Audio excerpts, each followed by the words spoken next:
This is Incantations and Elixirs, where conversation meets cocktails. And I'm Maureen Grudzinski, and this is my co-host, Anthony Simonelli. We are How here you doing? tonight waiting for our wonderful guest. You can say his name better than I can. I'm going to crucify his name too. I know him a long time. Chris DiCesare. It's the Chris. Italian. Chris DiCesare. He remembers to be with us, and he'll come and correct us. I'm sure he will. I hope he shows up shortly, because he's actually the entertainment, not us. Yeah. He can give you the rundown on who he is and what he is and where he's at, but he's a really awesome guy. We were talking about this last week. He's like a big teddy bear. We love him to pieces, and he's super interesting, and he's got a great story. So yeah. This should be a lot of fun, and I can't wait till he gets here. I'm going to actually send him a quick message. Hello, Ron. Anybody else out Ron. there? No, I'm good.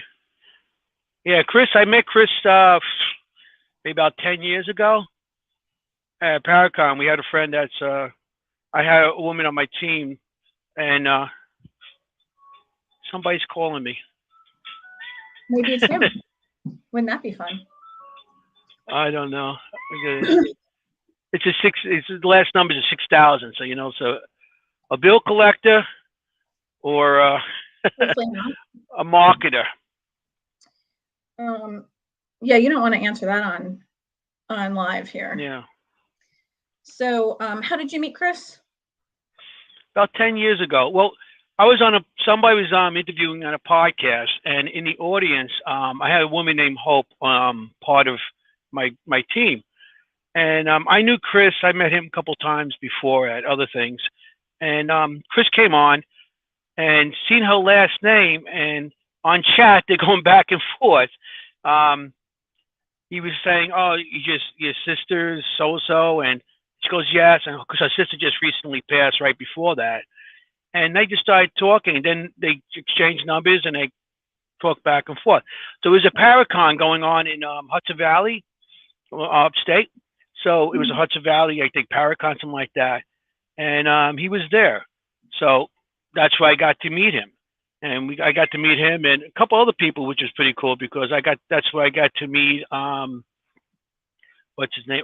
John Zaffis and Chip Coffee and Brian Cano. So it was interesting. I love John Zaffis. His also, I got to meet watched. John Zaffis would be great to have on. And who would I meet? Amy Brewery from Spirit. And she was so nice. I mean, I was trying to take a picture, and we're talking. And I mean, it was a slow Paracon. There was really nobody there, so I got to talk with her for a little bit. So I said, "Can you take a picture with us?" And she goes, "Yeah, sure." She goes, "Give me the camera. Give me your phone." She goes, "I'm better at probably taking selfies than you."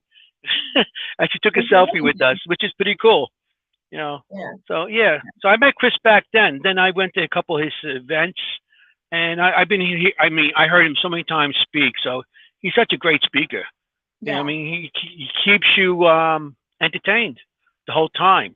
Absolutely. He's a very dynamic, charismatic person, and he's got the best personality. And his energy is super,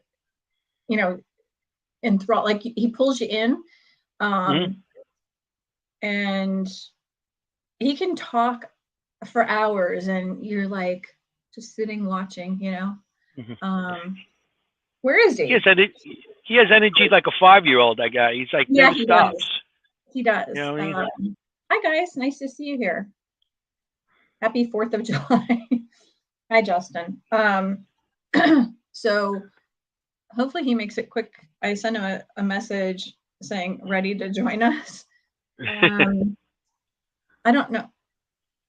Do you have his number to call him?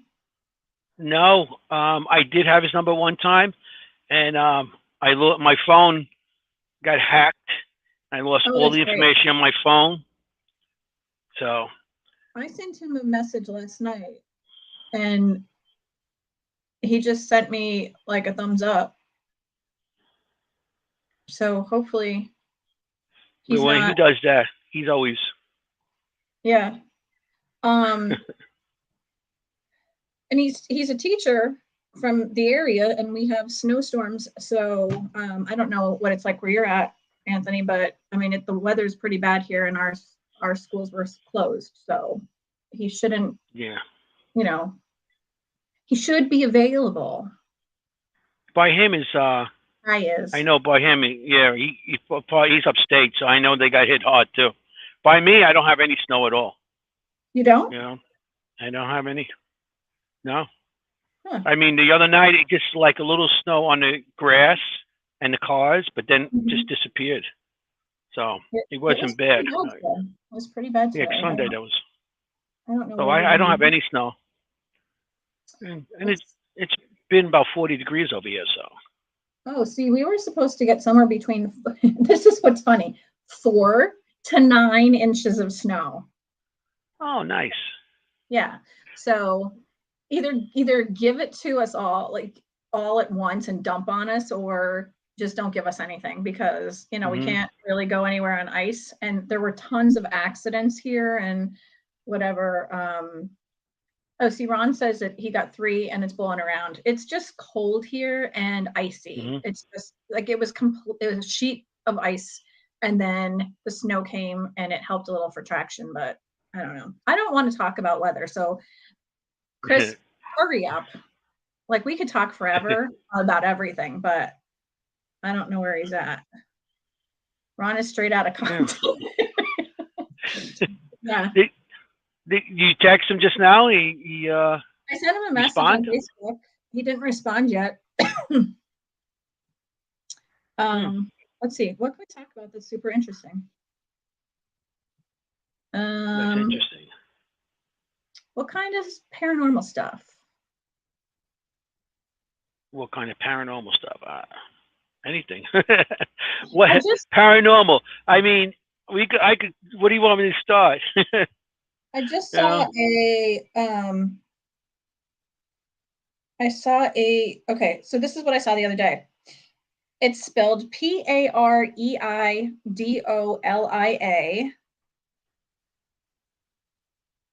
Pareidolia, I think it's pronounced. Pareidolia? Pareidolia. Have you ever heard of it? You have? That name has. I mean, I heard that, but I have no idea what it means. Okay, so then it's a noun, and it means the tendency to perceive a specific, often meaningful image in a random or ambiguous visual pattern. And it says the scientific explanation for some people is pareidolia, or the human ability to see shapes or make pictures out of randomness. Think of the Rorschach inkblot test. So if you see a bunch of flowers, and the flowers inside makes it look like a bunch of little monkey faces. Yeah. Well, as the investigator and stuff, you always, when you go into a location, like you said, I mean, you could sit and stare at something for hours and all of a sudden see a face in it, because the human mind is always trying to make something look human. Yeah. You know, and it's trying to get a figure or image out of that little, it might be a design on the wall, it might be a curtain, or it might be anything. Right. You could get that image out of anything. When you look at pictures and you want there to be faces in the windows, kind of like that. Yeah. I think that's a huge thing that happens a lot, because we're so wanting to see paranormal when there's not paranormal. I thought that was interesting. Hi, Lourdes. Lourdes. Yeah. Maybe she knows. Maybe Chris is with them. This is going to turn into a really boring show if Chris doesn't show up. Yeah, it's not like him. No, if anything, it must have something had to happen. I'm hoping that he's very reliable. So I thought that was a really cool thing. And I just came across that by chance because I was reading something. And when I saw that was kind of interesting. What else? Okay. When you said the word, I didn't think of what I meant, but yeah, I knew the word, but I couldn't think of what it was. So yeah, it's like, you see images out of anything. Like I said, when you go on investigation, people see shadows, or they see. How about orbs? Somebody looks at orbs, and they look at the orbs and say, "Oh, there's a face in there." Yeah. And if you know anything about orbs and stuff, it's different types of things can cause orbs on an investigation, from raindrops to dust to pollen to a reflection or anything that gives you a feedback, like some kind of lens flare on your camera. So you get an orb from anything. But if you get like a raindrop orb, if you look at those, they look like smiling faces. Yeah. So he it's just weird said, how they do. Sorry, I'll be there in 3 minutes. So that's good. Okay, so Lourdes said your mind wants to make something unrecognizable, recognizable. And what word were you talking about? Pareidolia. Yeah, that's what we were talking about, Lourdes. So you're smart. You're a smart cookie. She's smart. She's a smart girl. Look, you're a smart girl. And very beautiful too. I was with them on Sunday. I was hanging out with her and Ron. And we were doing his radio. It was very interesting. I videotaped it and everything. So, She says LOL. He said, yeah, they're good people, those two. He's driving his wife to work, ice on the roads. You're getting low. What happened? He said he's driving his wife to work, and there's ice on the roads. No. Oh. Okay. He has to be safe. That's yeah. We want to search for a ghost, but we don't want to become a ghost. So you better be safe on these investigations. Yeah, that's true. We actually know some people that had been in accidents. Which, I don't know what that was. Something just fell, but I don't see anything that fell. That's weird. Hi, Kia.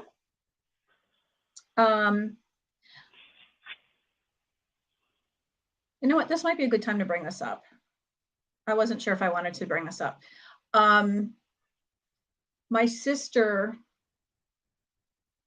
and her family lost someone on the 11th. And this, because of the holiday season coming up, I wanted to bring up the fact that, drinking and driving is obviously unsafe. This girl was my sister's niece through marriage. So she and her husband and their children lost someone very important to them.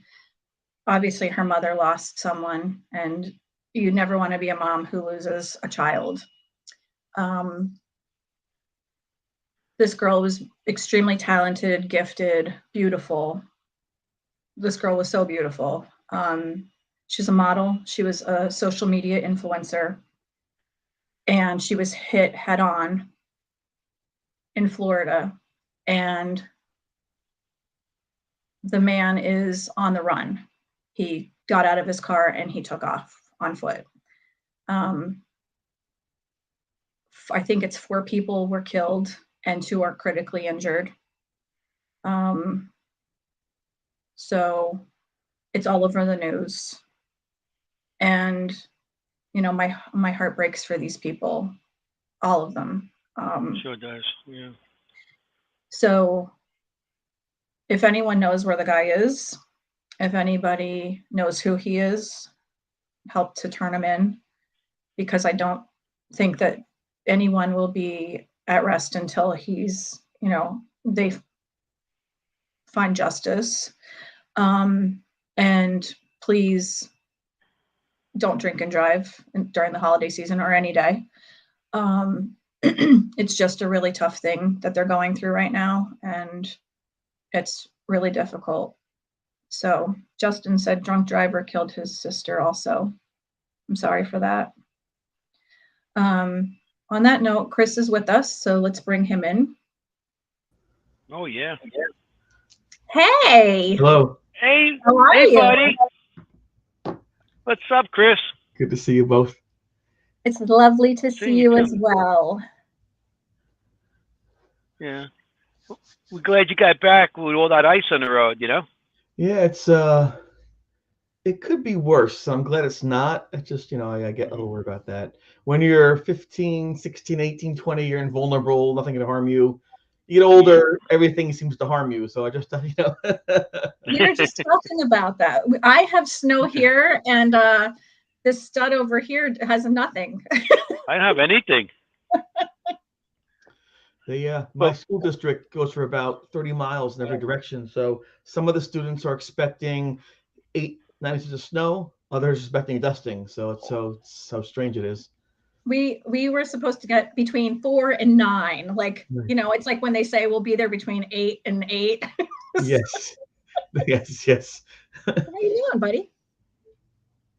Very good. Very good. Nice to hear that. We have lots of people waiting to hear your stories, and we're so excited to have you here. Well, I'm happy to be hey, I here. like the goatee. I like that goatee you got Yeah, you sporting see? there. Look at you. Imitation I is can best see for it. flattery. Yeah. Very Yeah, see? handsome. I have I this. can't. What do I you have? have this because I was on vacation for about a week in August, and I didn't shave for a little bit. And my granddaughter in Florida, her name is Sylvie, said, "Pop, what's on your face?" I said, "Oh, this is a beard. Do you like it?" Yes. Are you sure? Yes. So I didn't shave, and then I saw her a couple weeks later, and do you like it? She goes, "Keep it." And so I have this because she likes that. That's why. So. I feel That's very great. out of the loop now. Right. Well, if you have a beard like this, it'd be a little different. Yeah. Yes. Yeah. I can take it off now if you want. I can just kind of just go for the on Yeah, live. so, That's a great she way has to a beard like that. She could join a circus, one of those sideshows. I remember those things when I was a part kid. of it being the psychic medium. So, do you want to tell everybody a little bit about who you are and why you're here with us? I mean, it's not because you're a teacher, obviously. Well, yeah, all right. So See, kind I of can is. We love let you your anyway. I can let your audience know that about 37 years ago, it gets each year has one more number on there. I was Give away your age, it's a little yeah, bit. do the math, right? How do we It's like the 25 lady on the Titanic. It's been 84 years. right since. But I was back at Geneseo, a state college in New York, and after a visit by Ed and Lorraine Warren from the Conjuring movies, Amityville Horror, about 11 days later, we began to experience, my friends and I, what's called an extreme haunting. And we had the room blessed by a priest. We had full-bodied apparitions, physical attacks. We enlisted the help of professor of psychology, Dr. Lawrence Castro, to help us get what are called now EVPs. My friend J. Jeff Unger took notes. A journal became, and so the notes he took every day for months became the background for SyFy School Spirits, Please Talk With Me, the Travel Channel Show, and things like that. And so around 2010 or so, about 25 years after things happened, I began to realize that surviving something is good, whether it's addiction or depression or loss of a child, whatever it's going to be. And I realized, you know what, I survived this haunting, even though it's pretty negative. I can talk about that aspect of sharing, and that's how that happened. So when they call it an extreme haunting, is it a negative haunting? I mean, because I want to say negative, and Todd was yelling at me, and he said they keep using the word extreme. So do you think that there's a difference? I don't. It's what people say is. Hairstyles change, clothing styles change. So people change the equipment they use. And they go investigating. I use the word people use. I called it scary, and I hated it. Some people said it was a possession, it was an oppression. Some people say, but the term people tend to describe my experience when I share with them, they tend to use the word extreme haunting. I guess they use extreme because it went on for month after month after month. We had physical attacks, we had a suicide, we had priests involved. I mean, with the whole 9 yards. So things that people looked for, I don't look for, but those things found me. And so I use the terminology people relate to: spirit, ghost, demon, tulpa. I mean, there's so many things, lost soul, you can use interchangeably that, and there are some people who have this down to a science in their mind. Well, this clearly is that because this is what Aleister Crowley said. This is what this person said. This is what Hans Holzer said. We're all guessing at what things are. And so I'm an experiencer. I went through these things, and I can care less what the words we use are. I don't spend any time arguing over those things. But I can show people what it sounded like, smelt like, felt like, looked like, because the things people tend to look for by accident, I experienced, my friends and I. Yeah, I went to the C2D1. Remember that? I do. And you gave the tour around the old dorm and everything, and you outside the dorm. Matter of fact, when I put a little promotion on Facebook and everything about it, there was a little picture with your hands up in the air, and you could see me, a little fat guy in the background with a red shirt. That's me. And you're right in front of the dorm. Yes. You're right in front of the room that you were in. Yes. That was pretty cool, and you could feel some energy going in there, but it was interesting. I followed you around and everything. It's not going back to the scene of the crime. That was 7 years ago now. It's hard to believe, 7 years ago. At the time when it happened, it was the occult. Back in the 80s, the 70s, things weren't popular. No TV. You had In Search Of, and that's incredible. That's about it. But no series, no ghost teams, nothing. So you're on your own. And so we just kind of muddled through best we could with a camera, a tape recorder, things like that, journal notes. And at the time, it was a really negative thing. Now it's cool. People actually ask for that room and that suite. They ask for that. And I went back, I think, 3 years ago for the Rochester Parafest. And I brought some friends with me. And I stuck them into the dorm, Erie Hall, and I kind of sneak in, get the card, and I just follow some kids in. And I was showing my friends where things happened. And I opened the door to the suite where C2D1 was. And there's a kid there who goes, "Oh my God, he's the guy." And I looked over, there's on the wall is like my picture and Jeff's picture and a shrine to the haunting. And like, all those people came running around. It was amazing. I had this like the Pied Piper. And I began to tell the folks what was happening there. At school as a teacher, I'm not always that cool. I give homework, I grade hard, things like that, But I go to Geneseo, that's the one place I can go. People go, "We love you." So not that it was worth all the suffering, but I'm glad something positive happened because of it. That's great. Like, you even had a sandwich named after you. That's right, the Ghost Boy special. Yeah, I'm Italian. It's Italian salami and provolone with some oil, vinegar, lettuce, onions, and some peppers. Yeah. When we went out there, the Rochester, the Paracon that Ted had. Yep. Yeah, and we all went over there. It's me, Ron, Lourdes, and Joe Zeppi, and we went over there. And we had to get our sandwiches, and we came back. We had like 2 each, and we eating them in the room, and then we had one for dinner, and we had one for like when we got in like 2 o'clock in the morning. Yes. So yeah. And that raised funds for the veterans. That was nice. So the money that was saved up the sandwiches went to the Veterans Foundation that Ted helps to coordinate. So it was a very nice thing. So they named that's why we went and got it. They named the best sandwich after you. Well, that's my opinion, but people's opinion vary, Well, that's my opinion. That sounds like a salami. great sandwich. Hey. It is good. It's 5 hours from my home, but I go at least once a year up there just to get the darn sandwich. I would. Drive 7 hours out there, just get a sandwich. A sandwich. It's like you go to encounters with the mountains of potatoes and go to the mountains. How do you feel knowing now, after all of that you went through, and it was so horrific, and you were taunted and harassed, and it was such a negative experience? These people are literally trying to get into this room and like experience the same thing. Like, how does it make you feel? Well, on one hand, I'm honored that people find value in what my friends and I experienced. There are about 8, 9 of us that experienced these things. I'm honored that it has value to people.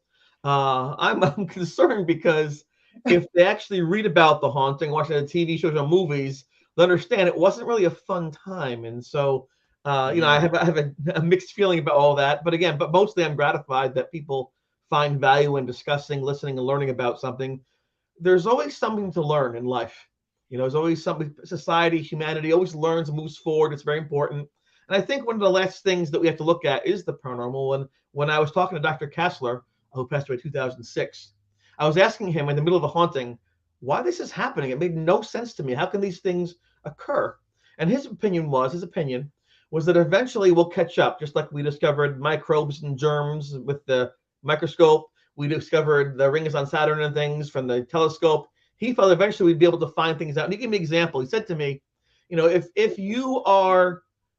someone tells you there's a boat on the water, but you cannot see it, how would you know? And the answer was the wake. A boat leaves a V-shaped wake behind it. So you even don't see, you know it was there. So you see the effect of the environment. But he said, if you notice carefully, when the boat goes through the water, it displaces, lifts the water ahead of it. So if you're sensitive, you say the water's rising, a boat's coming, predict the future. So he really felt that eventually humanity would have the ability to see if this was different planes of existence, if it was spiritual energy, if what was going on with these things that people have seen since the beginning of time, for millions of years. Interesting. That's a really cool way of explaining that. Hi, Oofy. I really think that is a good way to explain it, though, when you think about it. He's a smart man. It's kind of like, how do you know a whale's going to come past your boat? It's going to lift them. That's you know a what I mean? thing too. Yes, I've had that one. It's like, oh no, we're gonna die. I believe technology will catch up to us one day, and you know, some of the stuff that's coming out now, I really do think that will catch up to us, but it's still going to be difficult because there's going to be differing groups that's not going to agree with us. You know, as a paranormal. You know what I've seen coming a little older now? The one thing I will know is when and if they do prove that the spirits exist and there are ghosts that we can communicate with, they will tax that process. The government will tax that, make money. So be sure whatever happens, let me know it'll be taxed. It does. My grandfather used to say when I was a kid, he goes, you know, one day you're going to be paying for water. And I'm like, you left, right? You know, you're right. When they're going to start charging us for air, you know? Yep. Well, for your tires, they do that. When you're at the hospital. Yeah, well, at the hospital, they double, triple. Resources. One of the things about resources is most of them are limited in scope and amount. They're not limitless. And our population is exploding on this planet. I mean, exploding. You know, we even in this country alone, when I was in high school, we had 212 million people. It's doubled now in 40 years. Yeah. It didn't. It took almost 20 years to double before that. Now, so we're just going straight up like this. And so eventually you have so many resources, population triples and quadruples, you're going to have some problems. Within I don't know, the space of my desk, I think they said there's like 11 spirits within that space. So think of the population with not just living, but dead as well. Yeah. We don't have the space for all of us. And that's one of the things the country had going for it for a long time. And in the United States of America, we kept going west and go west. More land, more trees, more resources, more water, more opportunities, more gold mining, everything. You can go someplace, take your claim, and for free get your plot of land. Now we've gone north, south, east, west. And so the difference between immigration now versus other days is we welcomed the people from Ireland, the potato famine. Before that, from other countries, we had all this space. Now we don't. And so that makes immigration now a little more challenging, especially when it's not quote unquote legal immigration. People fight over those things. It's primarily about resources. I wish we lived in a place where we had 10 million more miles to go and not worry about people coming in and say, come on aboard, you know? And it's a tough thing right now politically to look at and socially too. It's tough to do. Well, we do. We have to go that way. Well, cities do that. The cities, they build up skyscrapers. You pay the same tax on that property, the same land value, and you build up. This way you get more bang for your buck. That's why cities emerged. Rather than have to have more taxes, more money to sprawl, you build up. So I guess maybe we'll start building up more places. Like Japan. Katie wants to know, how do you factor in reincarnation? Oh, Mingo. How do you even... Where do we have living, the deceased, and the extra. Right. Reincarnation would help because you're recycling in some degree some of the same energies and formats. If you don't have recycling, then each soul is individual. It doesn't get recycled. It keeps on just going into places and more and more and more. So that poses more of a resource difficulty in that, theoretic mindscape. Yeah. So one time they said when they used to build tall buildings like the pyramids and all this, building the pyramids, all these things. Yeah. They figured the higher it gets, the closer to God you get. Right. You know? Yes. But nowadays, it's just the higher you get, the more money you could collect. Yes, I feel that's back to my day, but taxes again and things like that. Yes. Exactly. You know, times have changed with that too. You know. Yes. So for the people that don't know your story, Chris, like you've been on SyFy, you've been on um Travel Channel Coast and to Coast, Travel Channel. I mean, yeah, like you've been on nice almost things. everything. Um, what what types of things did you experience for those who don't know the story? I mean, I think a lot of people probably do because they're here for that reason, but like I know people are going to ask questions eventually Sure. because they do, but is there anything that you haven't been asked that you want to talk about? Well, Here's your spotlight, yeah, buddy. if people would like to get an overview of what the haunting was like, and they like to watch TV videos, things like that, um, SyFy School Spirits Dormo Nightmare. It's on Amazon Prime, YouTube videos. They can watch that. It's almost an hour-long show. It was the first time that anyone showcased the haunting. That would give them an idea if they wanted to get like a visual component for that. If they want to read a book, there's a book by Reverend Tim Shaw, author by John Zaffis, on the collector, called The C2D1 Haunting, which looks like this. That's out there, and that can be purchased online on Amazon, things like that. And you can probably see behind me, there's a book on the shelf right there. That's the case study called C2D1 by Studio Yeah. Productions, way back over there. And Right there. Right there. this summer, this comes out. Ooh, what's A that? memoir. It's 400 pages about my own experience, and that's coming out in September with the release of a mini series Okay. about my Awesome. experience on a streaming network, which I'm not allowed to talk about. Yeah, we understand. Yeah, so So But how that's cool. That's very cool. thank You know, I you. mean, because I have, you know, your tape, the video that you made. Yes. Well, you had video. It was a film. Yeah, please talk with me. Thank you Please much, talk here. with me. Yeah. That's Yeah. being redone director's cut next year after the release of this mini series about my life. So that's gonna be the big one. This next fall, that'll be I can't go any higher with this or any more. So I'll be very impressed. You know, for something like Vatican Girl, Woodstock '99. So the people making this are world-renowned producers and directors who get me nominations. So they wanted to create and look at the most interesting, provable psychological dramas using the paranormal as the backdrop, and they asked me to corroborate with my story, my experience, and so we're doing that. It's right now in production. I can't say much about it, but I am very honored. And if they don't know me now, they'll certainly know me in the fall because you'll see my face all over the place. Sadly, so our good friend Mara Katria, she was the producer and director of Please Talk With Me, and she has won Good people. crazy awards for this stuff, and she's also an amazing singer, and she's worked with lots of Modern English. Yeah, like one of my favorites of all time. Yep. But did she also redo this, or she's looking at that right now? Her career in music's taking off now. She's recording with the Real Studios. She might be touring soon, so that takes preference her own career. But once this miniseries comes out, there's gonna be huge demand, and so she's looking at creating a director's cut, updating what she did years ago that won Best Feature Film, Best Director, things like that. So she's a singular talent. She's an excellent friend, and amazingly talented. I really enjoy. I met her actually working on a computer PC mod for a game called Oblivion, an Elder Scrolls series, kind of like your Skyrim things like that. I met her doing voiceover work, and we struck a friendship. And then she met my friend Jeff from college, did the journal notes, and they fell in love and they got married. And I get to be the best man for that. It's been an honor. So I'm very, very blessed to have good friends who not only do amazing things, but they're kind people as well who try to make a difference in a positive way. So I'm very They're thankful. some of the nicest people ever. Yeah. And Jeff, like, here's what I want to know. When this all started, you kind of not crawled into a shell about it, but you just like didn't want to be known. You didn't want to talk about it, but Jeff was taking notes. Yes.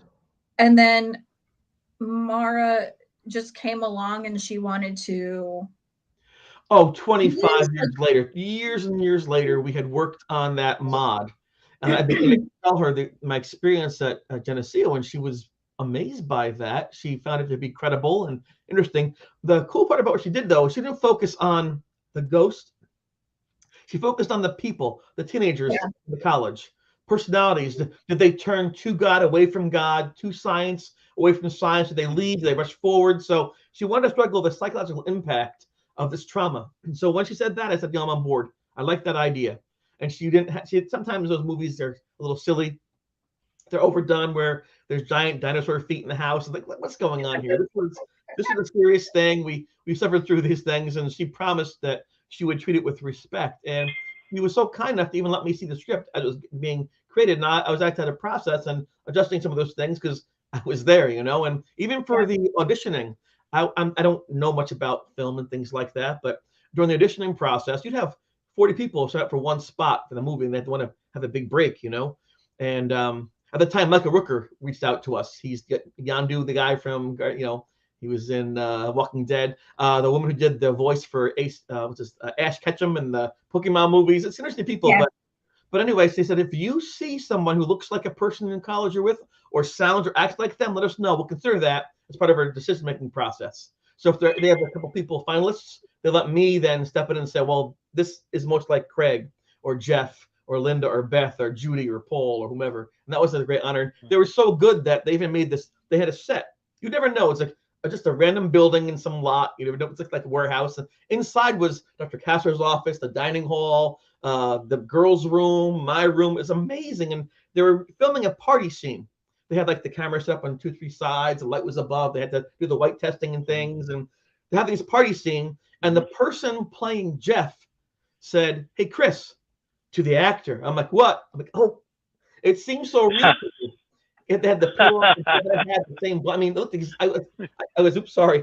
It just seems so realistic then. Yeah. Cut.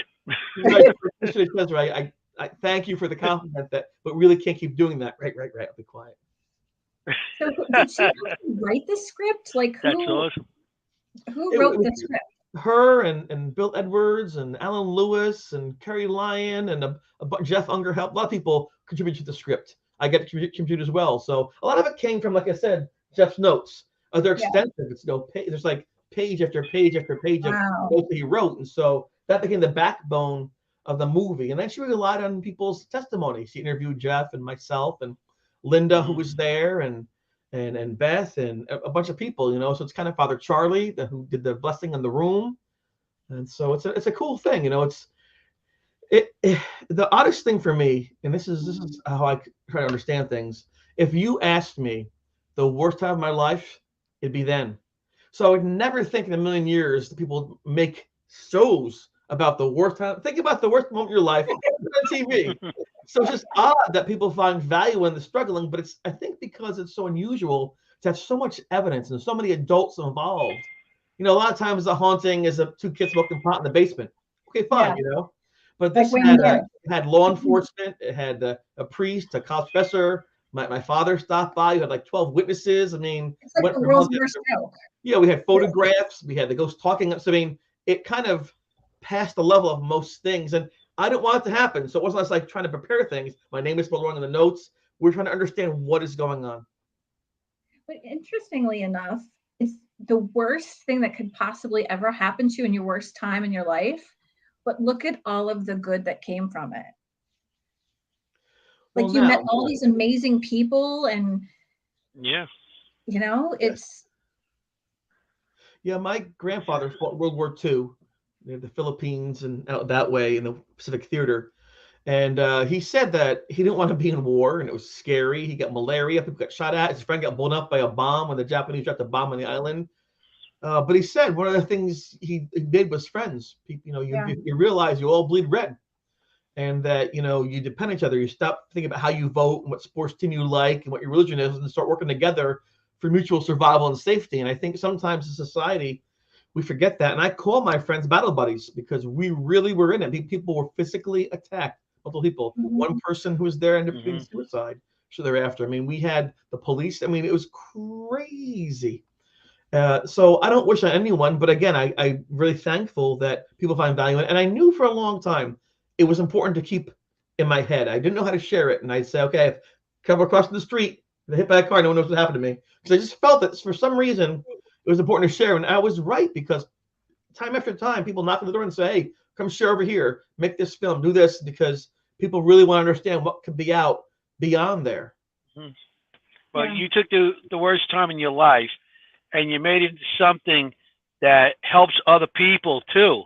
You know, some of these kids hear the story nowadays and say, hey, that's happened to somebody else too. And they could relate. And every time you speak, that's, you know, you speak, people just like hang on your words. And you're a great speaker, first of all. But I mean, you took that negative part of your life and made it such a positive part that you're just out there helping others, and with the stories and everything. And the more you get out there, more these kids that are experiencing these experiences as kids, or college or whatever, even adults that experience it, they could see, wow, this guy just went through something similar to what I had. So I'm not crazy. See, it is out there. Yeah, so and it doesn't have to be a haunting. It could be, whatever's happening in their lives, and it shows that you came out the other side of it, and they can too. So anyone who's thinking of suicide or, whatever, it doesn't have to be so final. Right. Well, you need too much credit. My friends pushed me. My dad believed in me. My mom believed in me. Jeff said, let me stay with you and find this out. My roommate Paul stayed for a while. Beth helped get the psychiatrist and / college professor. People helped to get the priest. The whole way through, people pushed me forward. They believed in me. They said, go on TV. I didn't want to, or the book, I didn't want to. So it's not me. It's people being kind to me and valuing my experience that allows me to step forward. So, there's that expression that's overused about taking a village, but it's people believing in me, let me believe in myself. I think it's important. And I feel honored by that. So I have an obligation now to go out and share as best as I can, because they're trying to help me. I should help back, and the strangest thing, You're one of the kindest people I know. I mean, you can feel that when you meet you. Well, thanks. I'm just trying to be nice. Yeah, that's it. My great grandmother. Just be nice. My great grandmother on the show, Her name was Mary Mariucci. She was an old Italian lady, about 4'8". She had no money, no fame, no education, no job, nothing substantive. You think, what a great woman. But she was so smart and wise. She would make these homemade meatballs and put them in the soup, Italian wedding bell soup, and make these Elixirs and things like that. And she would bring me in the backyard to her garden. And she lived in the city of Newburgh, which is not a great place in many areas. There'd be like broken down window panes and tires and things. But her part behind the house had rose gardens. Beautiful. And she'd bring me out there and help me water the roses, and said to me when I was 4 years old, honey, children are like flowers. You take care of them, love them, feed them, they go big and strong. And when I got back from the haunting and I survived that, I went to mow her lawn for her and said the same thing. And she asked me, I told her about that. And so she gave me the key, even though she was nobody in terms of society, no TikTok viewers, and this was nothing.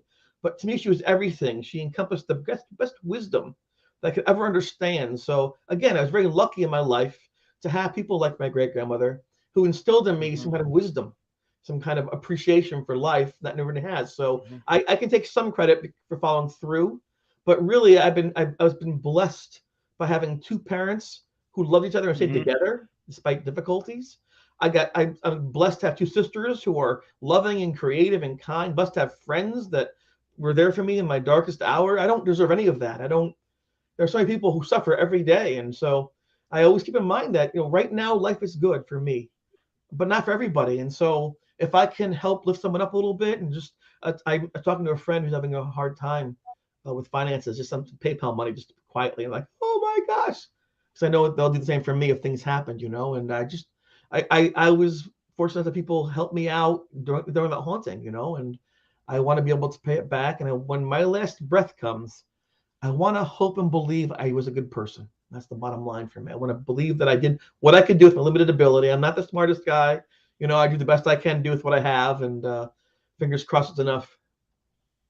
Every time I do a Paracon and with you, You know, I always see your table is like full of people, and you're on. And I mean, it's like I go try to say hello to you. I came and say, came in closer to say, hey, you know, and your table's always full of people.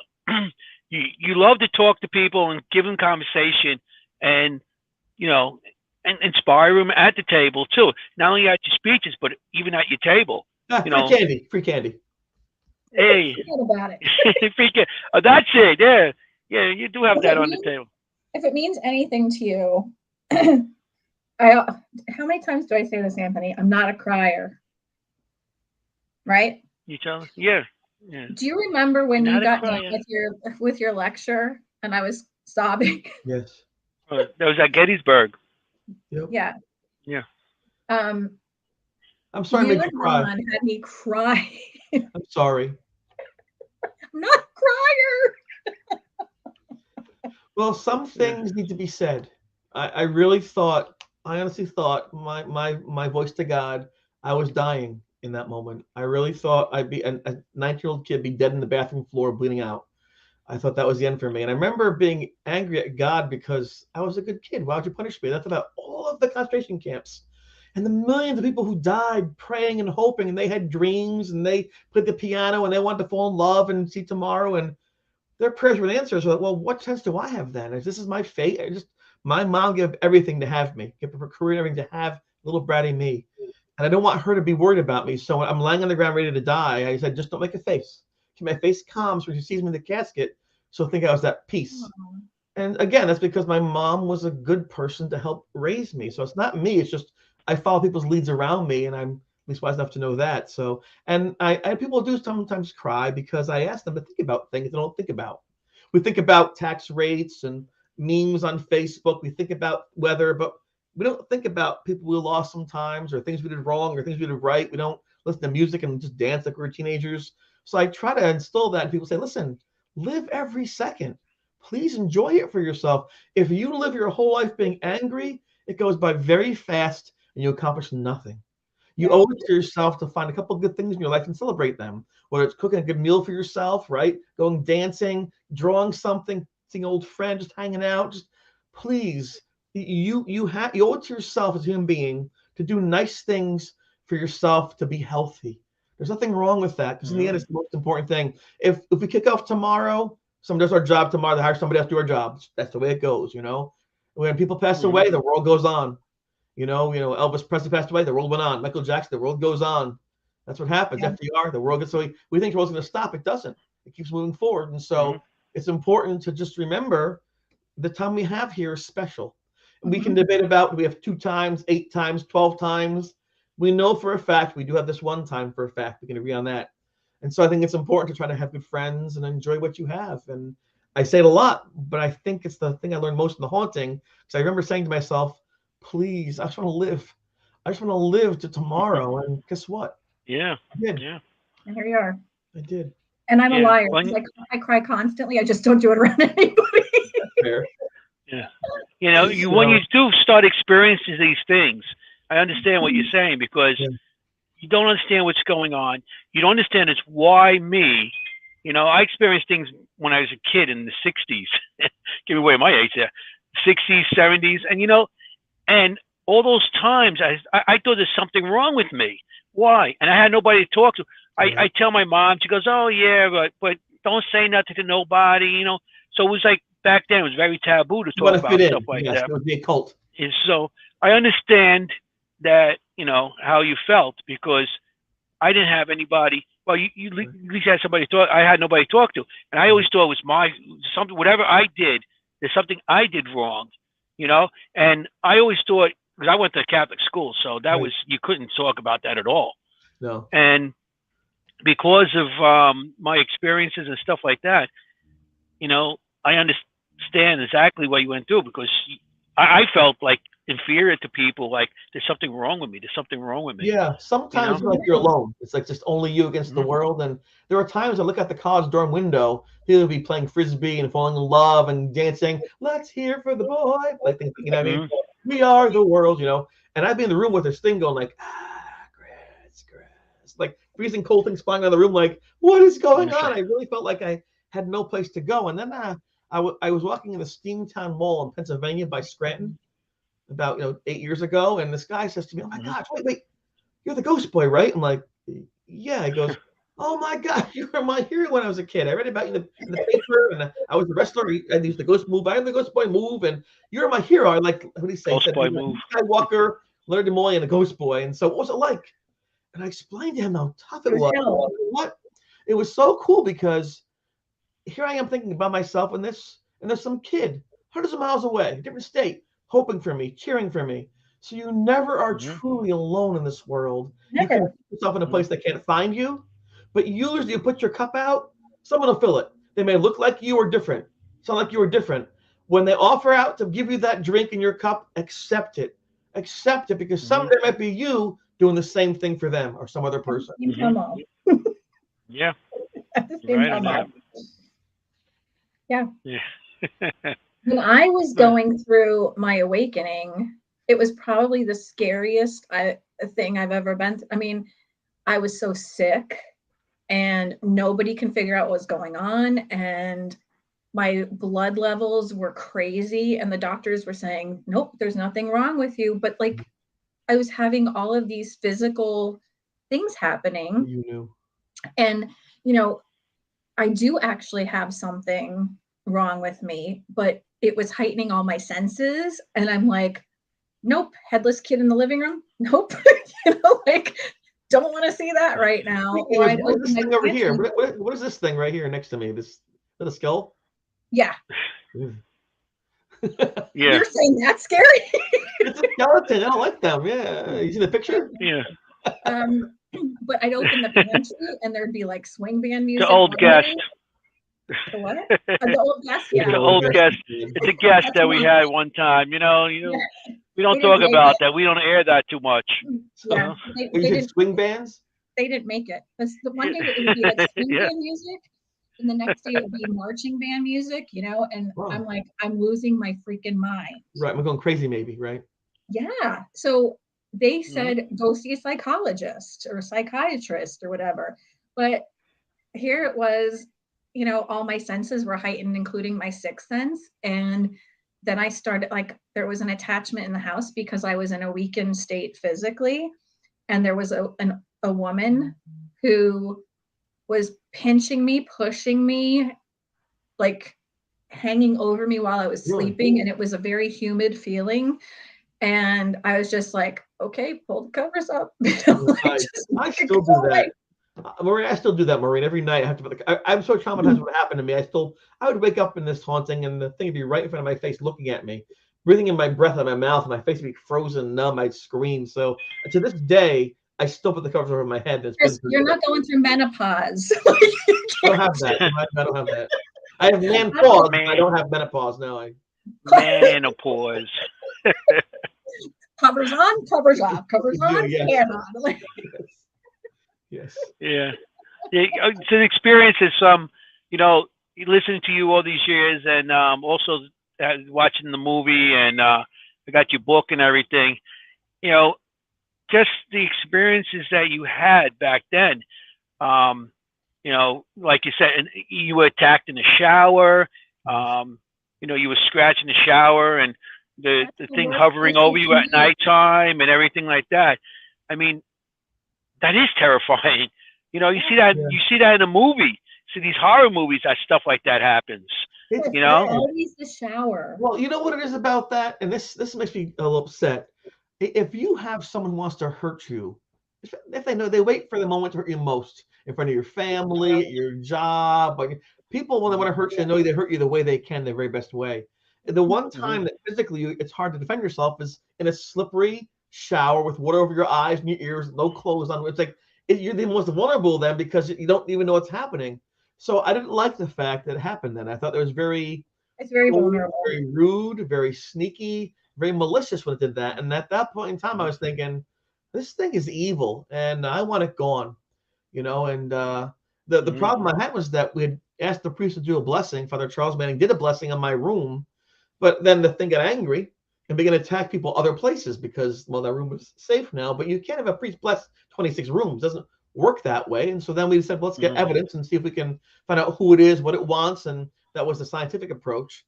But in the end, it took me to actually get brave for a change and break the blessing in my room and go in there and talk to the ghost finally, because people were hurting very badly. Beth got attacked and Linda got attacked, and it went on to Brian's leg, and I had been attacked. It was just getting out of control, It's out of control. Listen, I think you were pretty brave to begin with, because who keeps going back to stay in the same place every single day? I mean, you could have walked the hell out of there and never came back. I don't think I was brave. I think I was guilty. Like I said, my grandpa fought World War II. He got malaria, got shot up, came back. My uncle was in Vietnam, got shot twice. He came back. I didn't want to go home saying, there's voices in my head, there's ghosts. And plus at that time, and too, you didn't go to college, get a loan and not pay it back. Back in those days, going to college was a rare thing. It was an honor to go to college. And so I wanted to stay for my family's sake, for my name, reputation, make my grandparents proud. I was the one who was going to do something well. And I didn't want to, so I really wanted to leave. I really wanted to get that out of that place. But at the same time, I was trying to honor my family. And that's what I had. My dad said to me, I can give you one thing, my name, keep it clean. That's all I can, actually he said three things. I give him my name and two things. Do nothing stupid, keep it in your pants. And I was over 3. Well, keep it in your pants. Keep it in your pants. So were you more scared of that or your dad? Well, see, in the moment, physical attacks and terror are more of a concern for me. But long term, I mean, that thing ended after a few months of haunting. My father's opinion of me was still remained very strong. I wanted to, he made me, he raised me. He didn't have to, he could have taken off. He didn't. He stayed with us, and he actually came during the haunting to see what was going on, to see if I was okay. He was concerned, and he was a skeptic at that before then. And so I'm very lucky. So, but my parents' opinion of me has always been important, just like my children's impression of me as well. I want to make sure my family knows that I care both ways, and sometimes we take it for granted. Like, what did they witness when they came to see you? My father, he came up because I said to him, Dad, it's out of control now. The thing's attacking people. So my dad said to me, he's a science teacher. He taught biology, physics, and he said, listen, I'll tell you what we do. Go get 4 or 5 big guys. You don't know. Bring them in the room, see what happens. I'm like, all right. So Jeff and I found these rugby players out in the mud out there. We brought them in, and I said, there's something really cool in my room. They probably thought it was maybe a keg of beer or some naked girls. I don't know what they thought, but they came in the room anyway, and they get there like, what's here? I'm like, just you hold on a second, just wait. And sure enough, the closet door shook, the room got cold, and this thing came out. And like, it's on my leg. They ran out of that room so fast. They just terrorized my desk. I'll be right up when he heard that, because he thought maybe it was psychosomatic, that we're just thinking of this thing and it was forming because we were thinking of it, but that was not the case at all. And then when he heard that, he's like, I'll be right up. And he said to me, go to sleep. I hadn't slept much in a long time. And he said, so he brought with him a baseball bat, but that's in the car. He had a handgun concealed, and he had a crucifix with holy water in the back. He was ready for anything, a gang attack, SAD, ghost, whatever. He was ready. And in the morning, he said, go for a run. So in the morning, we went for a run, and he said, listen, just change your room. Just change your room. And he never told me what he saw until the SyFy show. And we did a SyFy show. He was on there. I'm like, my dad's on SyFy? And so I gave him a call. And I said, what's happening? He said, I want to support you. There was something in that room. I could feel it. I could see it in the closet. It was scary. And I don't want people to think you're crazy. And I don't like this stuff, but I'm going to go out on a limb and take risks myself, because you were right. There was something in there, and I thought, that's pretty cool, Dad. Thank you.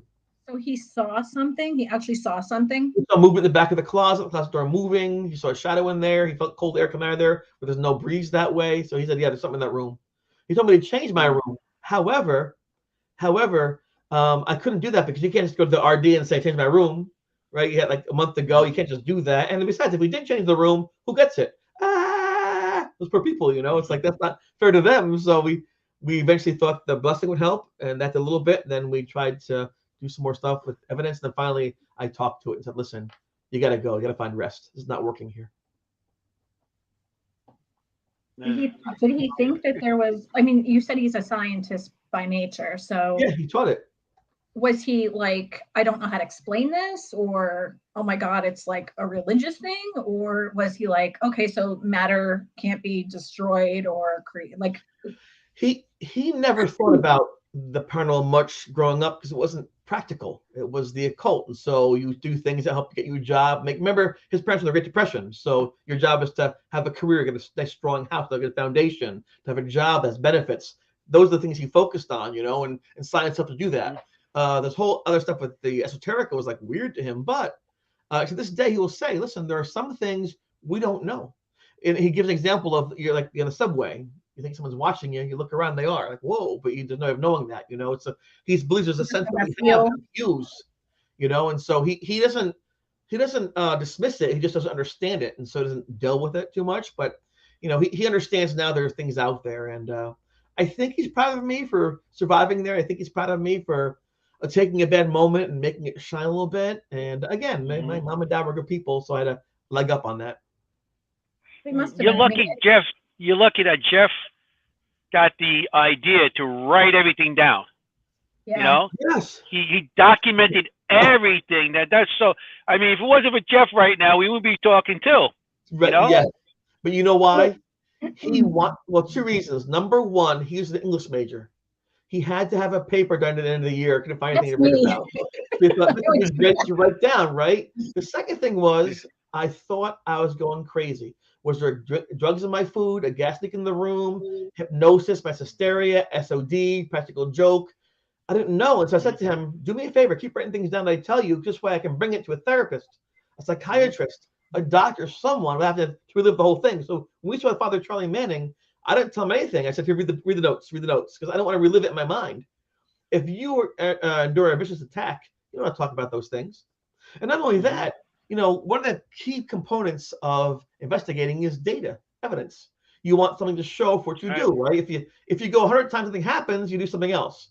But when you get a Class A EVP, or you get a very cool image, or something happens you shouldn't know, that encourages you to move forward, right? That's what you want to do and keep stepping forward to see where it leads. But for me, it was compelling because I already knew it was there. I saw it every day. I heard it speaking to me. So when we got these evidences, people were like, yay, we talked on the cassette tape. Yay, a picture. I'm like, I know I don't want to get rid of it. Don't burn it. Throw it all out. Because for me, it was terrible. And I used the example. And this is the best I can come up with over the years, is that if you have a feeling, a suspicion that your boyfriend, girlfriend, husband, wife is cheating on you with a person, you can have someone follow them, a detective, a PI, and follow them around. Suppose you pay someone to follow the person around because you have suspicions about this. Let's pretend they come back a week later and say, here's your envelope. Boom. They put this envelope on your desk. What's that? It's your envelope. No, but what's it? That's your proof. What? Look inside. I don't know if I want to. Is my wife is in there? Is my best friend with her? Is it my bed? Are they happy? Was it yesterday? I mean, the hurt in seeing something like that would be so horrific. Do you know what I'm saying? So for me, every time I saw a picture of the ghost that people took or heard the sounds, it reminded me of trauma. I didn't want it. I told them, burn everything, burn it, get rid of it, because I knew it was there. I wanted to prove it. I just wanted to survive it. Now that the trauma is over, I recognize the value of having things to show people. A lot of times people exaggerate, make things up and things like that. So it is important to have something to put your tent onto, to put your tent. This way you can actually go from a place of understanding. As you see a picture and say, see this picture? Oh yeah, this is that. Oh, you hear this sound? And then there's something you can communicate with together from that one base, rather than people just saying things. So thanks to Jeff. Good man. Thanks to Jeff. So so he did his thesis on you for college, yeah? But what was his grade? I think an A. But like I said, he was supposed to make a 10-page paper, but he took like 400 pages of notes. So I think he just used a little bit of it, and the teacher did a good job. Yeah. It quickly became much more than they thought it would be. For me too. So you did him a favor by making him pass. Yes, but he did a better favor for me because I survived. Yes. Yeah. Well, so you guys work together there. Who's talking to you about hot tamales? Well, I don't know. I see Facebook user who that is, but yeah. Yeah, I don't know either. It says, is that Chris? Oh my God, this podcast will never end. Someone get him hot tamales. That all happened because he won't share his hot tamales. Tell him he'll verify it. So I lived far from home.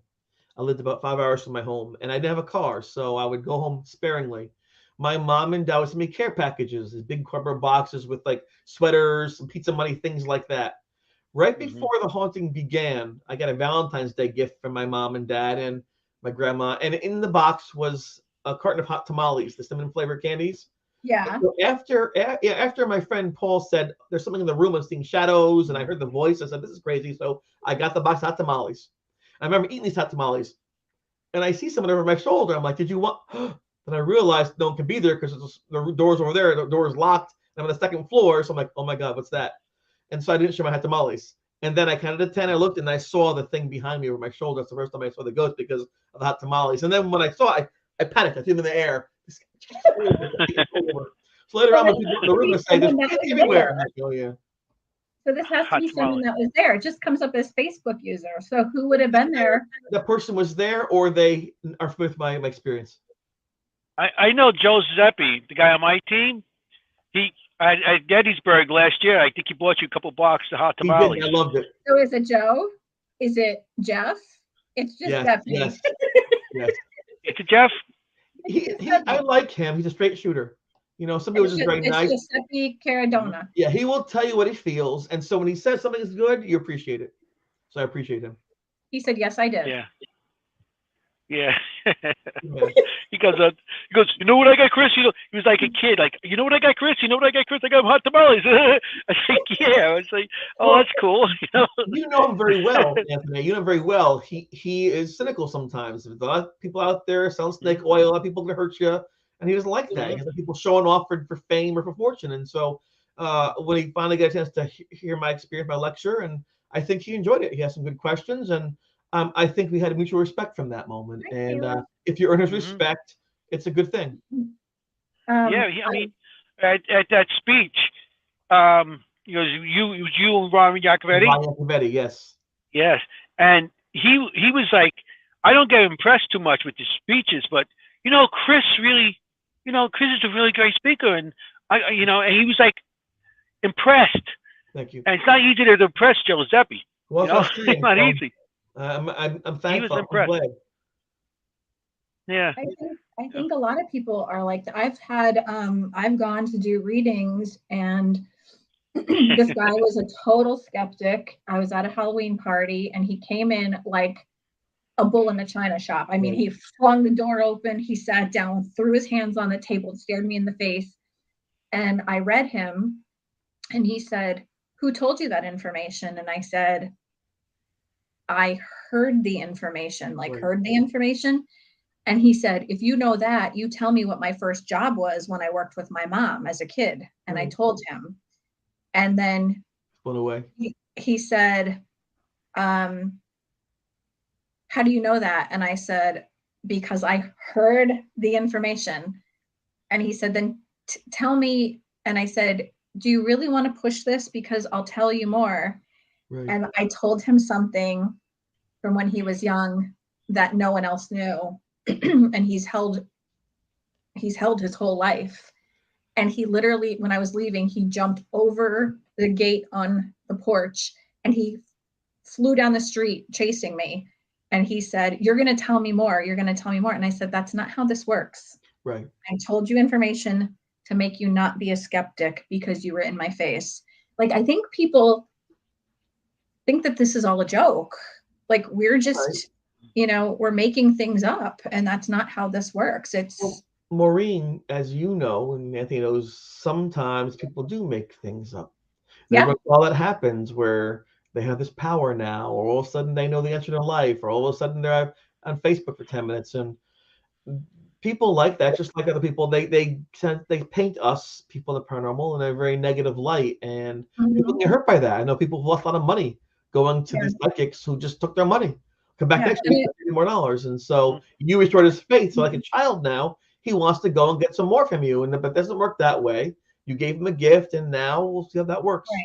And I always tell people, if a psychic medium tells you that they are 100% accurate, they're full of crap, because we don't know everything. I'm not 100% accurate. If I am, I'm a liar.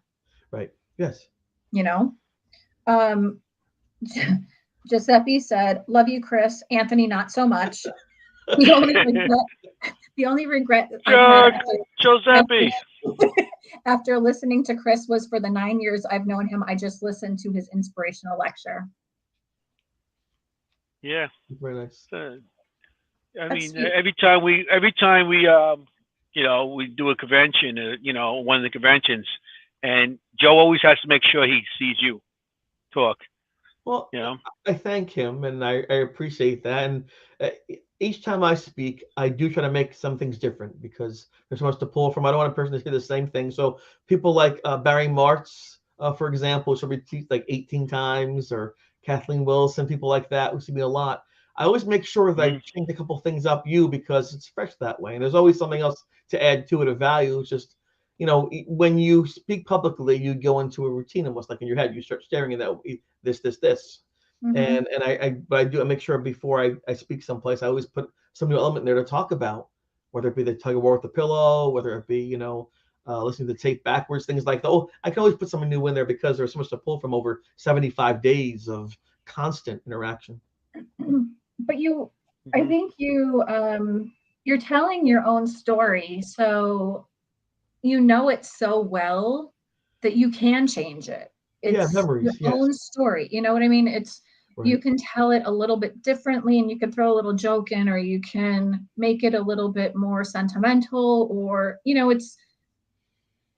Yes. You it so well. And when you tell your own experience, the feelings too. Like if you do a report on, let's say, a type of rock, a mineral, you have to see what's available and use that material. But when you experience something, you can share a sound, a sight, a reaction. And when you experience something, it changes how you think. So, for example, growing up as a kid, my belief was that faith is believing without seeing. You don't see, you believe without seeing things like they did afterlife and things like that. So after I saw this ghost like 150 times, do I have faith? And I don't have faith because I know it exists. I know there's an afterlife. So is that good or bad? I don't have faith. Do I need faith? Is the knowledge the important thing, or is the faith the important thing? So when you experience things, it changes the questions you ask, and that allows me to share more information because that actually lets you yourself as the experiencer help to understand things. And I've been very fortunate. My sister Nicole was talking to me the other night about what she experienced with me growing up as a kid. I never knew about that stuff. And like I said, I hope I don't get cursed, but I've been so blessed in my life by so many good people in my life and so many kind people that I can never pay it back. So Chris, you're so genuine, and people can relate to you because you're just very easy to approach, and you're not. I'll lie, remember it. But everybody likes you because you're so easy to approach and talk to, and you're just a real person. You're real. And there's so many people out there that you go to these lectures and they talk to you, and they talk to you. At you, right? Yeah, you just talk at you like this is what this is, this and this. You just you want to believe, you don't believe, but yeah, you're part of the group. You know what I mean? You could be singing in the audience, and sitting in the audience. It's like the audience relates to you because you seem to be part of the audience too, and you'll take questions back and forth and stuff. I am. I'm learning with there. I mean, almost every time I speak, I learn something cool too, and so it's a gift to me as well. So and it's cathartic as well when you continually share your experience. Some of the pain goes away each time, a little more. You feel more comfortable because you're still talking about it. So that's good too. I feel embarrassed like myself. Let's talk about something else. Giuseppe. Number one, Chris, he's definitely good people, but with the good people attract good people. We talked about, I think this was last week, we talked about this. If you're vibrating here, you're never going to be with people who are down here. You may attract people that are up here and they'll pull you up, but you're always going to be around people that are vibrating at the same level. Chris, don't you agree? Well, Lorraine Warren said that when they spoke at Geneseo. She said, like attracts like. I said, no, it doesn't. Like pulls on magic repel. Like the positive and magic, they repel. It's the opposite. But then I realized going to the haunting, she wasn't talking about magnetism, talking about people and spirituality. So when she said that, I'm like, that's silly. Now I believe it 100%. That what you put in the thing was out. I thought it wasn't very smart, but I learned eventually. Yeah. So you said something really interesting about your sister reminding you of some kind of experience, which brings me to my question. Have you had any experiences before besides that in your past? A few small things occurred. But most of them are blocked out because they didn't tell anybody because it'd be strange. So my parents would sometimes years later tell me what's happening. But I'll give an example. I don't remember this. When I was 4.5 years old in kindergarten, we lived in Queens, New York. Springfield Boulevard, that area there. I know it. Yeah. Yes, I don't. St. John's University. and he was working there, and I was watching, I don't know, the Pink Panther, no, like that. And Mhm. I said to my mom, "Uh-oh, Dad got hurt. He fell down, ripped his pants." She goes, "What are you talking about?" "On some steps, he fell down just now." She goes, "He's fine." And later on that night, he came home and his pants were torn, and he goes, "I fell on the steps." She's like, so things like that. I would say, Grandma's gonna call. Grandma's not gonna call. And bing. She's like, so my mom said that she knew, but I didn't know. The one thing I remember was this one thing is my great grandpa, the husband of the woman I talked about with the roses, he passed away when I was 11 years old. And then about 6 months later, I was at my grandparents' house. The wiffle ball, remember the wiffle balls, the plastic balls with the bat, I said in that. And the ball went around the house. So I went to go get it. I reached down and I saw my grandpa. I'm like, who had passed away in the fall. I'm like, and he goes, I'm like, okay. So I never told anybody because Grandpa said no. I remember that. But again, it's just one of those things like, yikes. So yeah, that's some things, but nothing like this dead thing in my room, talking to me, throwing things. It was way beyond what I thought possible. Do you think that you've always been psychic? Because that's being psychic, obviously.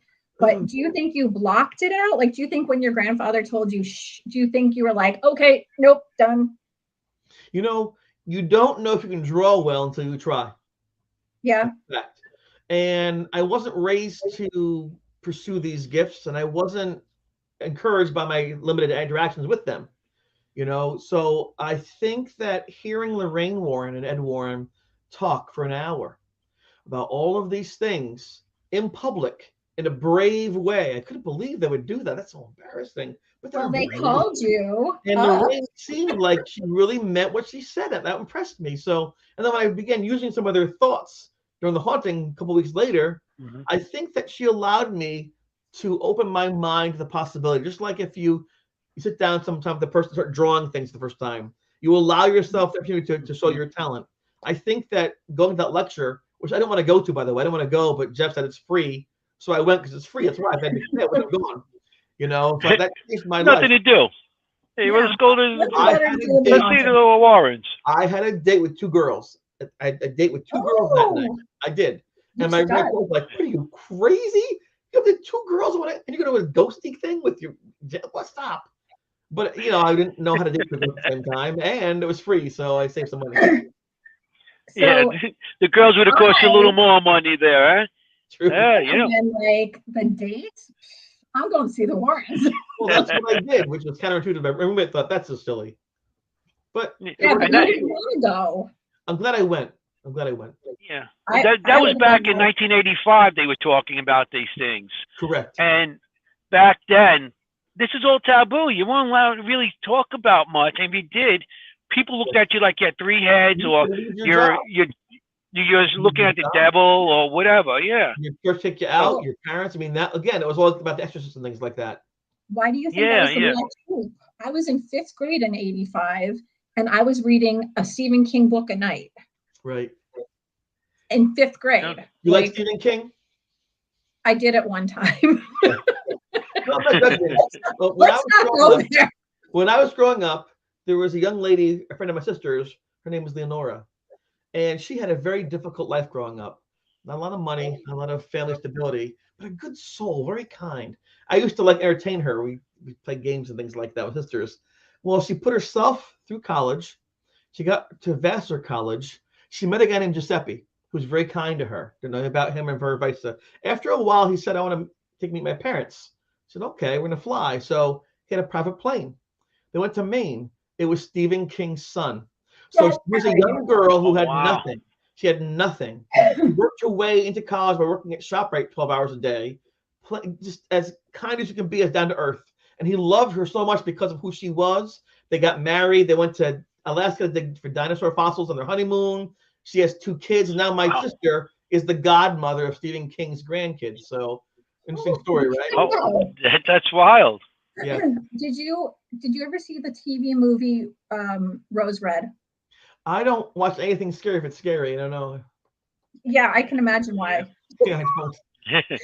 But it was like a 6-hour movie on TV, and I think it was like so psychologically scary to me. It was kind of based off the Winchester Mansion. kind of thing. It was so psychologically scary to me, even like after I read books and like saw movies and whatever, that I was like petrified of this TV movie. Right. It was terrifying to I me. believe you. I saw gargoyles when I was a kid, where they come up top of the bed and things like that. And Yeah. that is scary. Turns it off. And late at night, I'm in my bed thinking, can a person move that fast like in the movie? So I decided to find out. My dad was a boxer. My dad was a runner and things like that. So I had my little foot pajamas on, and I walked into his bedroom, and I stood over him like this. Like that far from his face, like that. And he opened his eyes, he's like, whoop. I remember his fist coming like this, like, just stopping from my face. I'm like, he's, what are you doing? What's killed you? I'm a gargoyle. Go to bed, like, damn gargoyles. Those are for scary movies. Crazy. Well, you did an event with what's her name, Chris Williams. Yes. At the because that's the event. Me and Joey McCaffrey, yes. My friend that passed. Yeah, rest in peace, Joey. But we went there, and we actually, we got to work with you and Chris Williams. But I remember they put you on the floor to do like a walk around, and we go up to, he goes, I had this experience that I'm talking about and writing about. Why would they have me do ghost hunting? They want me to ghost hunt, and and I thought that was so funny the way you said it, because it's true. You had a really big experience, so we take you and put you in a haunted place, so you get to see more ghosts. Yes. Well, if you think about that, promoters usually pay folks like myself who are on TV and stuff to ghost hunt, to do that. That's what they're paid to do. So they're investigators, but I never did that. And so the first year or two, I was constantly going to these places saying, I don't want to be here. But because they paid for me to be there, they paid for my hotel or my food and things like that, I couldn't say no. So I'd say, I think there's something over there. I'll be in this chair right here, right this. I'll be here in the safe chair. You go that way, to what you see. That's what I would do, because now people know I don't investigate. I share my experience. I'll hug somebody and I'll go home, because it's not what I want to do. I have, in all honesty, seen and done things that I shouldn't have to do. And so people are still looking for those things. Been there, done that, check that box off. I'm good. I've seen enough. Mm-hmm. I don't mean some. That's why we stayed with you. Yes. After you said that, that's why you say, we're going to stick with you, Chris. It's real, right? Because, it was like, come on. And you're going around, and we're like, we did all the investigation, we throwing things out there, because it was something, because we went to this investigation, me and Joe. Right. And we came with like a trunk full of equipment. Yes. You were ready. We had so many boxes and cameras and everything, and and it was interesting. And we got to work with Chris Williams, which I thought was pretty cool. We were up on the 13th floor, like they have up there. Absolutely. And we got to it was all dark, and we had night vision cameras. We had equipment, and there's people wandering around like, they just, they're not. And she's trying to show people, but she didn't have any equipment on her. So we stayed with her, and then we came back down to you, and then I think we stayed most of the night with you. That was interesting. That was a long time ago. That was 9 years ago. That happened to me because 15? Brian Cano, the Haunted Collector, was to go that he double booked. He had 2 spots. He said, "Hey, Chris, you want that spot?" I'm like, "Sure, why not?" I'll say hello. So it's very nice of him to do that for me. Yeah. I met Brian through you at Geneseo. That's right. Yeah, that's I met Brian. Geneseo. Geneseo, yeah. Geneseo. Whoa, hey, Geneseo. Hey, I say it the way I say it. Hey. I think it means beautiful valley. Geneseo is the Native American word for a beautiful valley. So that was interesting. Isn't this the best duo ever? Yes. Well, Costello, maybe. Ding, ding, ding, ding, ding, ding, ding. The one night we were sitting here, and I was like, ding. Everybody thinks that we're so ho-hum, and I'm like, but you're going to be ho, and I'm going to be ho. Oh my God. You a hole. Who are you calling a hole? Oh my gosh, there's so many bad things I'm not going to say. both those terms. Oh my God. We have so much fun with this. It's the Got my best. stress ball. We laugh constantly. This is the best show ever. So Ron said that, okay, wait, I got to back up. Giuseppe said, did Anthony get a bigger car or is he actually casting from his house? Oh, Chris, the joke is because I really have a quiet place in my house to do anything because I have a parrot that screams, I got a dog that barks, I got kids running in and out. So I do a lot of these podcasts in my car. Really? Yeah. So I sit in my car, and so that's what he's bringing up. I got a bigger car because I got this in the back now. So yeah, but he has a dresser.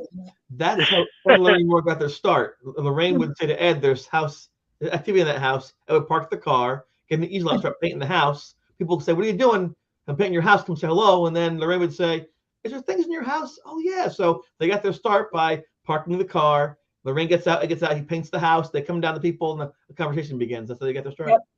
That's exactly what they did. Ron said it's the first time he noticed your Scooby-Doo van. Oh, right there. My little Scooby-Doo van. Jinkies. Matter of fact, that's a lunchbox. Is it really? Yeah. That's a very, listen, you must be starving right now.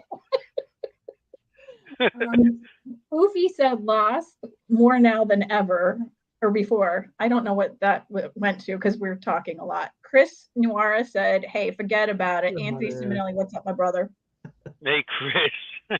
And did Chris change his mind about retiring? I'm praying he does. His message still needs to be heard by people. And where's Ron Iacovetti? That's right. I have a bone to pick with you. You said this was the last time that you were going to be in Gettysburg. And I was so distraught over that. And then I saw that you're going to be there with us. I haven't committed to any events for 2023. I have nothing on my calendar. Sir. I have You're nothing. On the poster. I think that's what they hope to have happen. It's going to encourage me to be this next guy. But right now I have nothing scheduled to speak again, except for maybe some nice shows like this publicly. One of the reasons is because of what happens to me in the fall.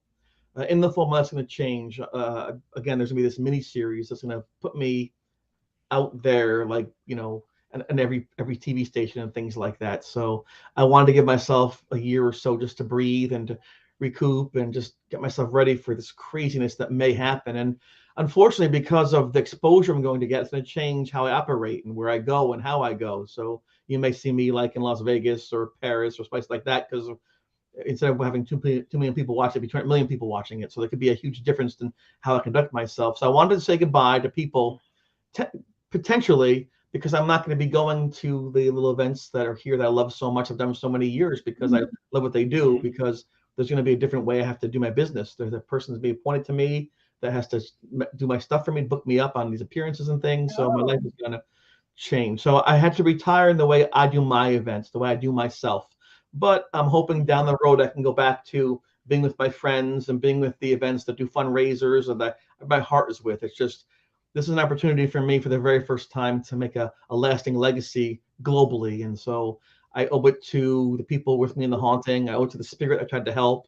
And I owe it to people who want to hear this message globally to have the opportunity. So I'll be filming in February. I'll be filming in April, and it's all media blackout. And then the biggest opportunity of my life will be happening. So I just hope that I won't change, but the way in which people around me view me will be very different, I think. And I'm hoping that they still like me for who I am and not for what I'm supposed to be based on what they see on television.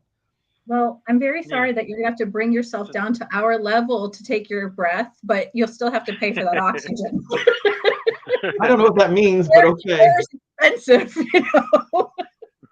I don't know. It's not about levels. I mean, it's about opportunity. I'm kidding. Yeah, I don't. You work to that level, Chris. You've been around a long time. You touched a lot of people's hearts. You deserve all that. You really do. I mean, there's people. When I go to you speak, there's people just like sit there and they just, memorize, and the experiences and all the other things you've done, writing books and little short indie films and everything else. you deserve this.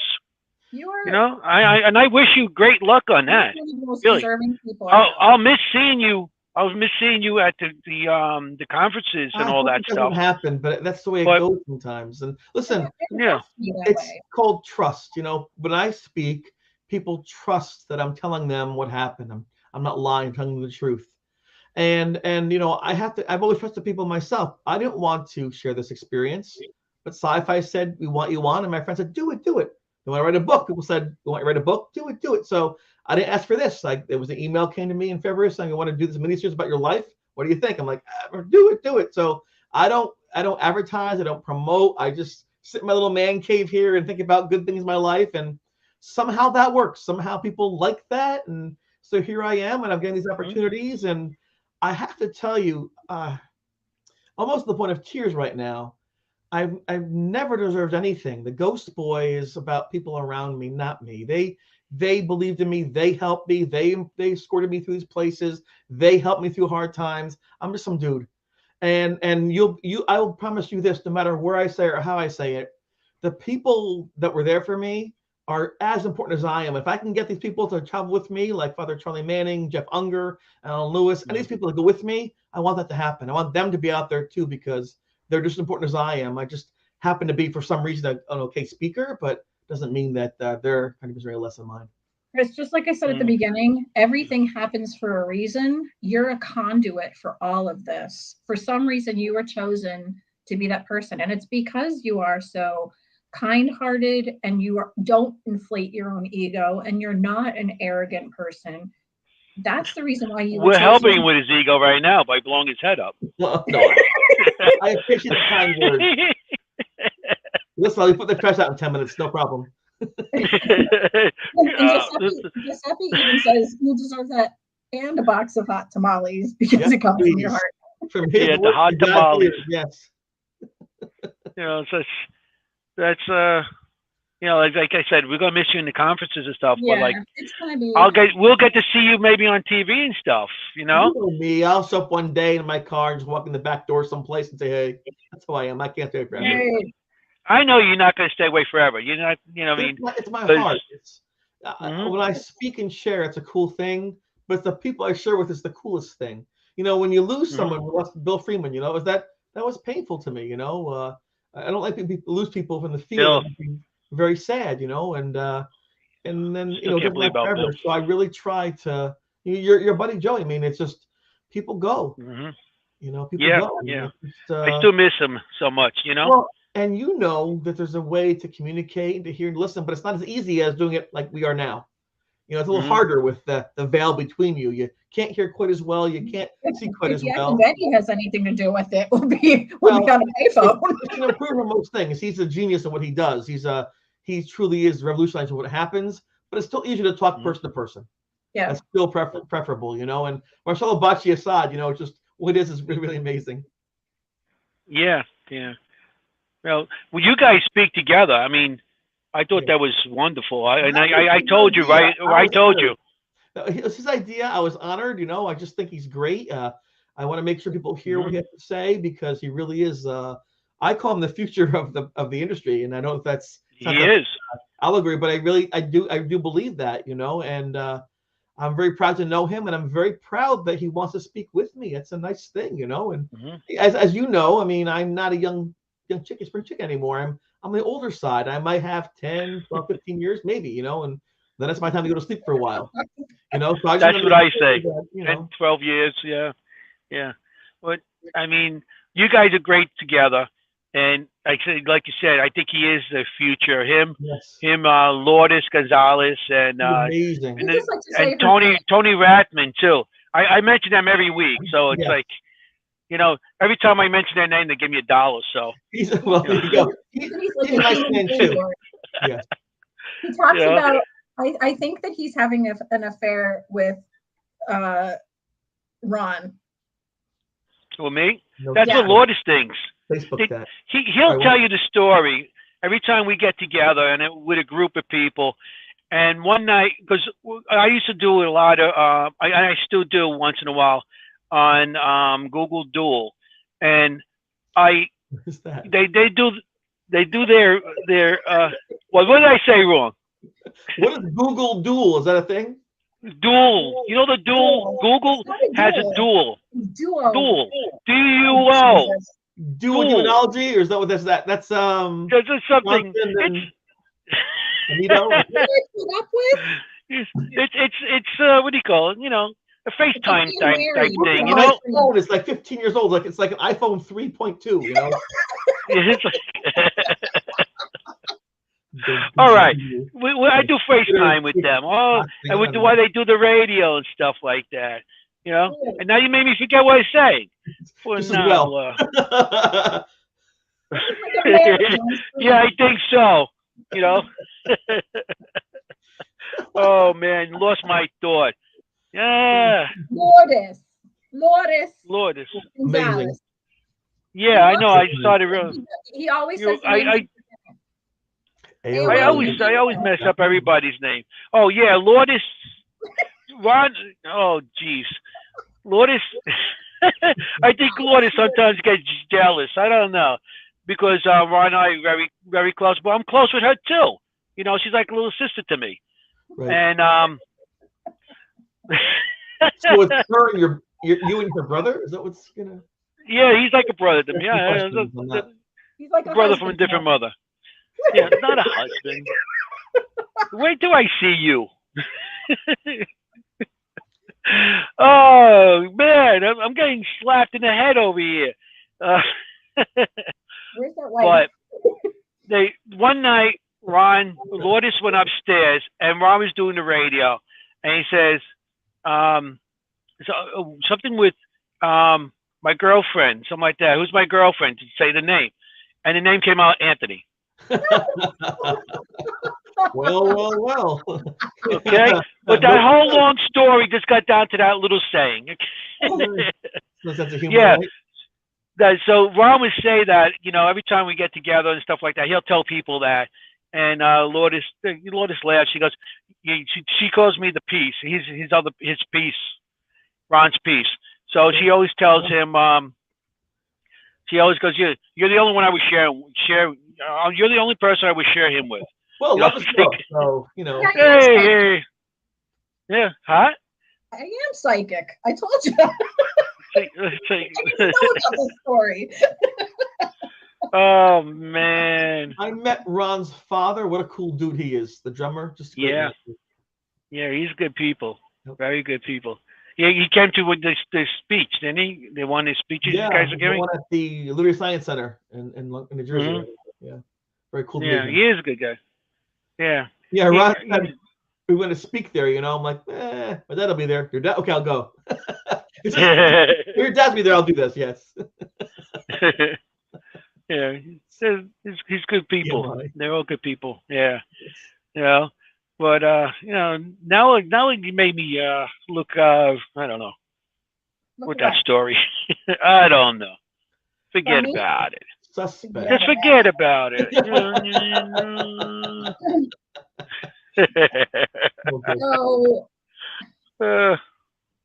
do we have any other questions? See, I made you forget. Listen, that very rarely happens. I'm a woman, and I have the memory of an elephant. Okay, and you can't remember nothing right now. Come on. It's like the elephant. I had so many questions. Chris, I was so excited to see you and ask you questions. And I killed it. Dang. Anthony ruined it. He ruined the whole thing.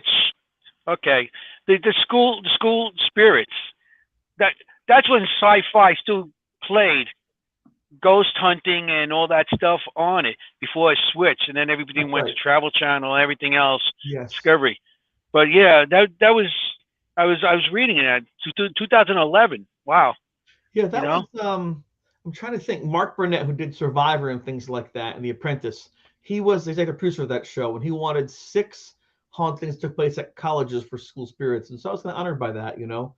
And that was the very first time I spoke publicly multimedia, and I was a little nervous because sometimes they change your experience, they paint you a different light, and I worked very hard. I fought very hard to make sure they didn't change their words around. And there are some things I wouldn't say. I'm like, I'm not doing that. I'm sorry, and not the way it is. So they had 13 things that they wanted me to say that were not true.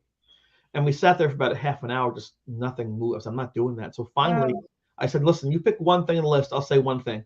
So the one thing on that show that's not true is what I say to the camera. I had two choices: to kill myself or kill my father.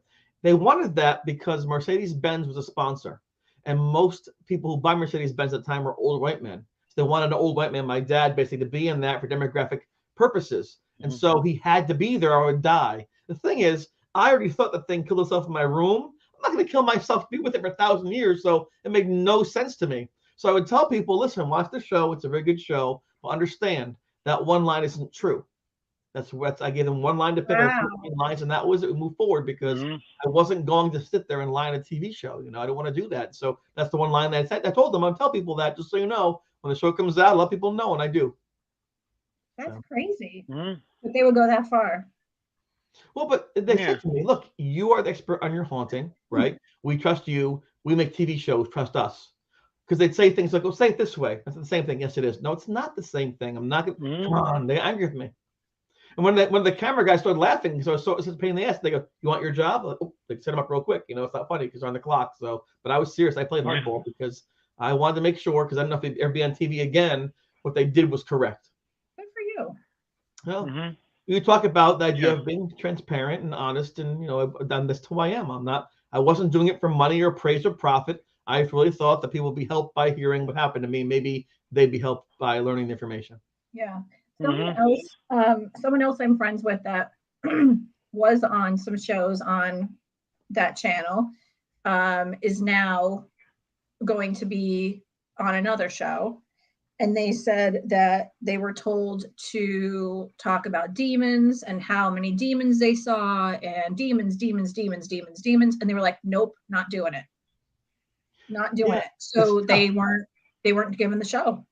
But they always find somebody who will. Some new person wants to come up and make names. They will always find someone willing to, eat the poison, basically, to get the ratings, because the ratings only come when excitement happens. And they use word like demons in there. Also, people want to see the demon. What are you doing there? And I've talked to people who do those things, who've been on the shows. Is listen, how do you do that? Why do you knowingly recreate things? Why do you knowingly deceive? Well, we're educating. It's like McDonald's is bad for you. Burger King, Taco Bell, bad for you. People eat it, right? It makes them happy. So people like the entertainment. We do that. Sometimes we want to stay longer, but we can't.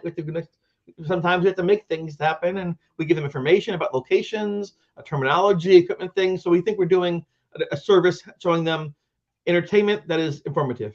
Like, okay. But they will tell you it's acting. I went with my husband on an investigation.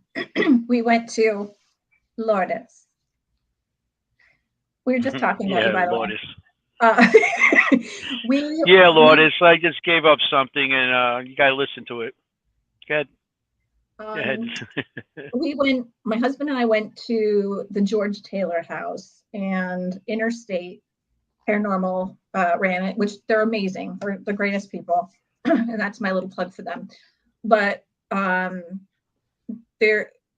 we were investigating with Porter and Stephanie Burke, and they're awesome, and friends of ours. We got to sit with them for a while in this particular room, and this is just as exciting to me. Like, I don't care about demons. I never cared about demons. The most fun I've ever had was sitting with them in this particular room, and I think Steph was kind of like under the weather. She was kind of quiet compared to her norm, but Porter and we would get an answer on the ghost box. I would be like, oh my God, did you hear? And it was like it said Yankee Doodle, because we asked like what song, and it was like Yankee Doodle. And we were like, oh my God, did you hear that?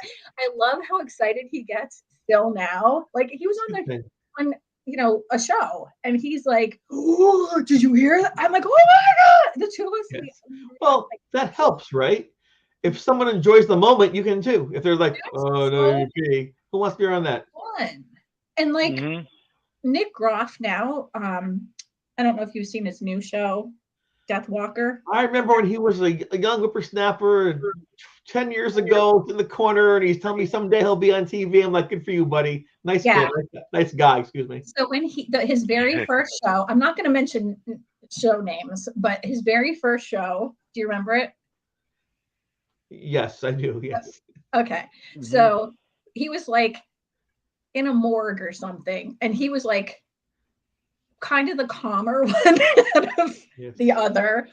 And I really loved the way he was so calm, and he was kind of scientific about things. And now he's on, Death Walker. And I love the fact that he separated himself from all the others, because they're like demons. And even Death Walker is very calm, but he's methodical about it. Like, he tries to disprove and rule things out, and he talks about things, and he's like, do you hear that?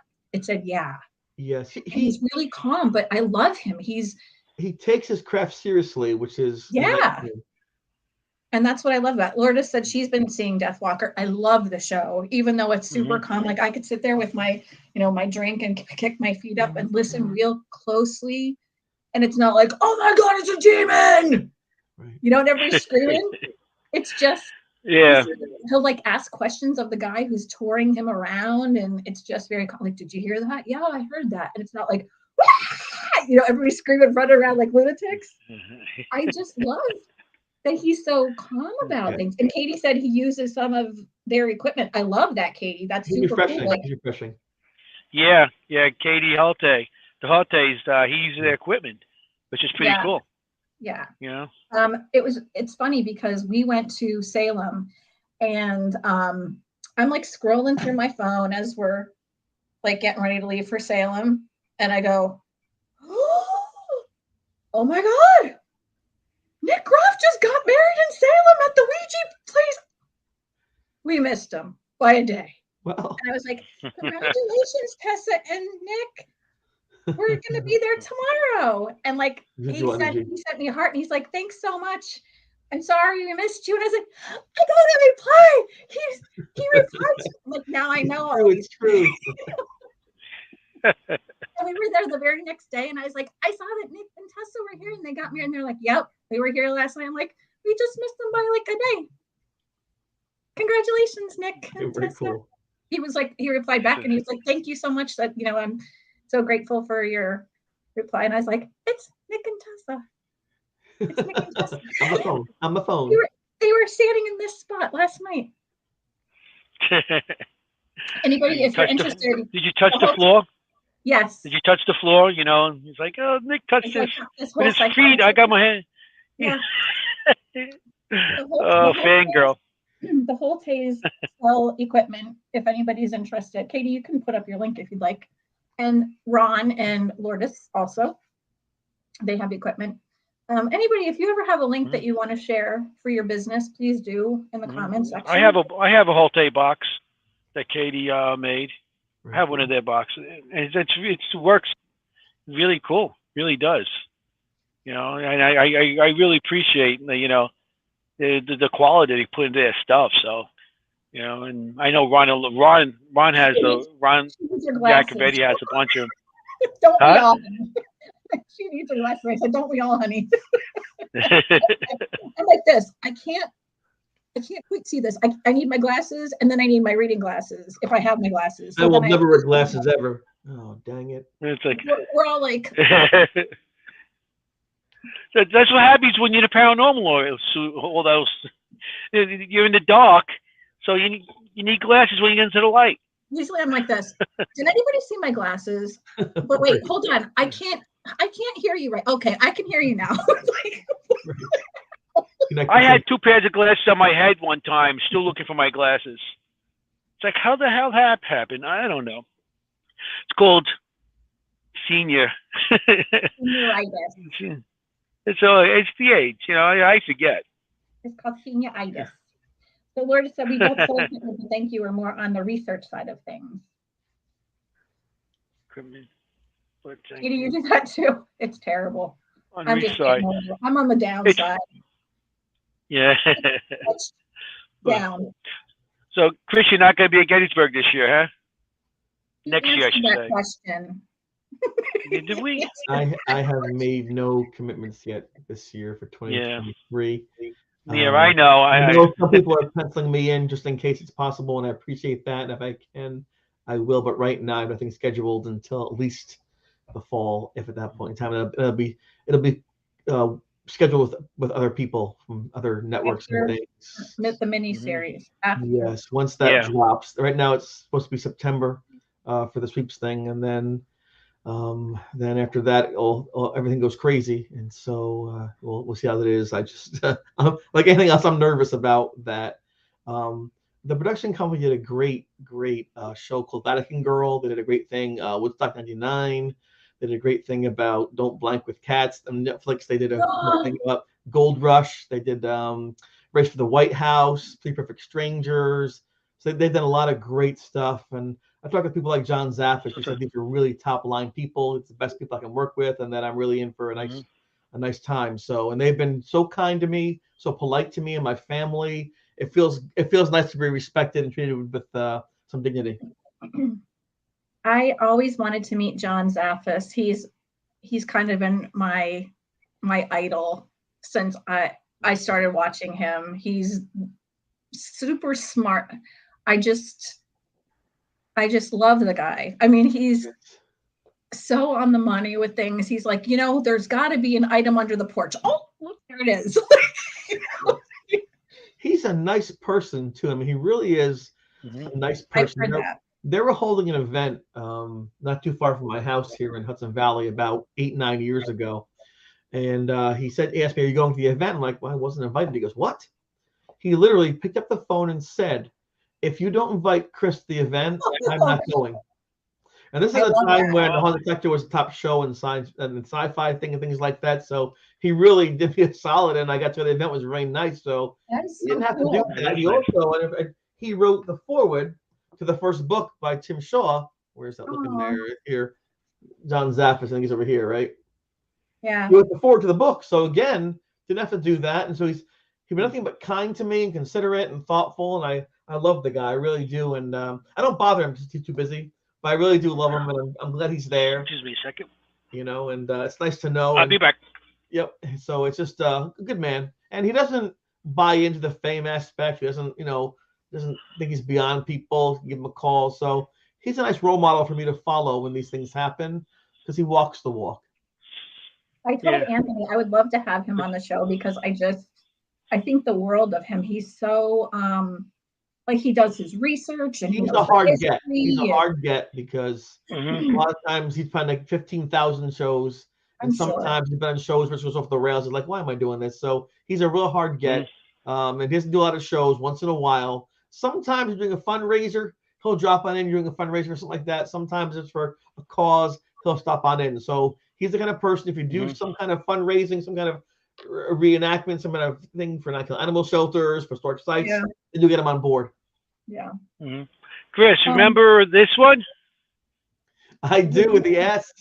I love that. Yeah. Yeah. Because animals. Yeah. You got to write a story in there, and I got to write a story. That's true. Yeah, and I was like, wow, I was so honored. Like, you were in it. John Zaffis was in it. Brian Cano. There's a bunch of people in here. I was like, wow. And when they asked me to do it, I thought it was really cool. Animal spirits. Thank you, Katie. Yeah. Good night. Happy holidays. We'll be back next week. Yeah. So, I mean, I thought I was honored when they asked me, and they actually had me sit at the New Jersey Para Unity, and I was signing they had me sitting at the table signing the book. I'm like, I never signed a book before. I never did this. It's a good feeling. It's kind of like being a small child and someone passes on. You go from the kid table to the adult table for the holidays. Like, the adult table. It feels nice to belong someplace you belonged. I understand what you're saying. Yeah. I was like, and all these great people that wrote in it. I was like, wow, And then I walked around the Paragon over there and had everybody sign it. It's like I had you sign and a couple other people. It was like I was like, that's so cool, that I got it.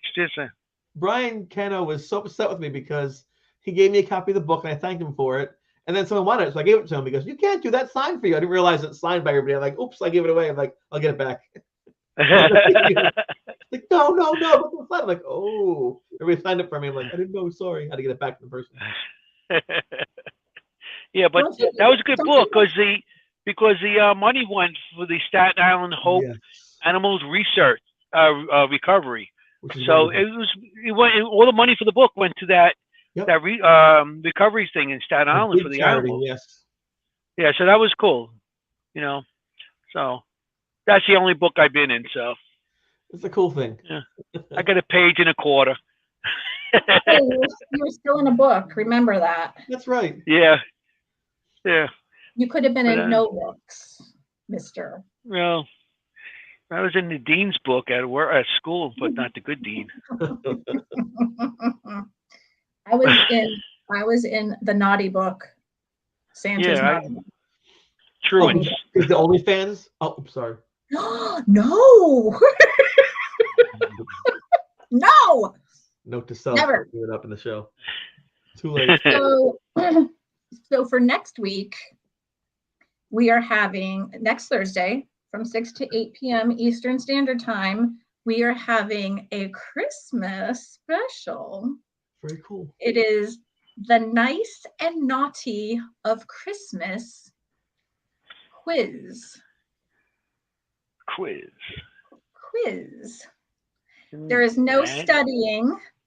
However, our guests are going to play against each other. Very cool. We have 2 couples, and it's all paranormal. It is all Christmas mysterious stuff.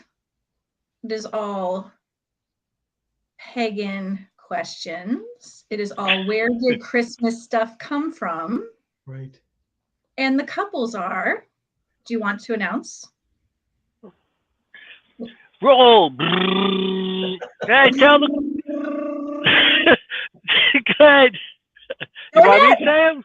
Yes. Okay.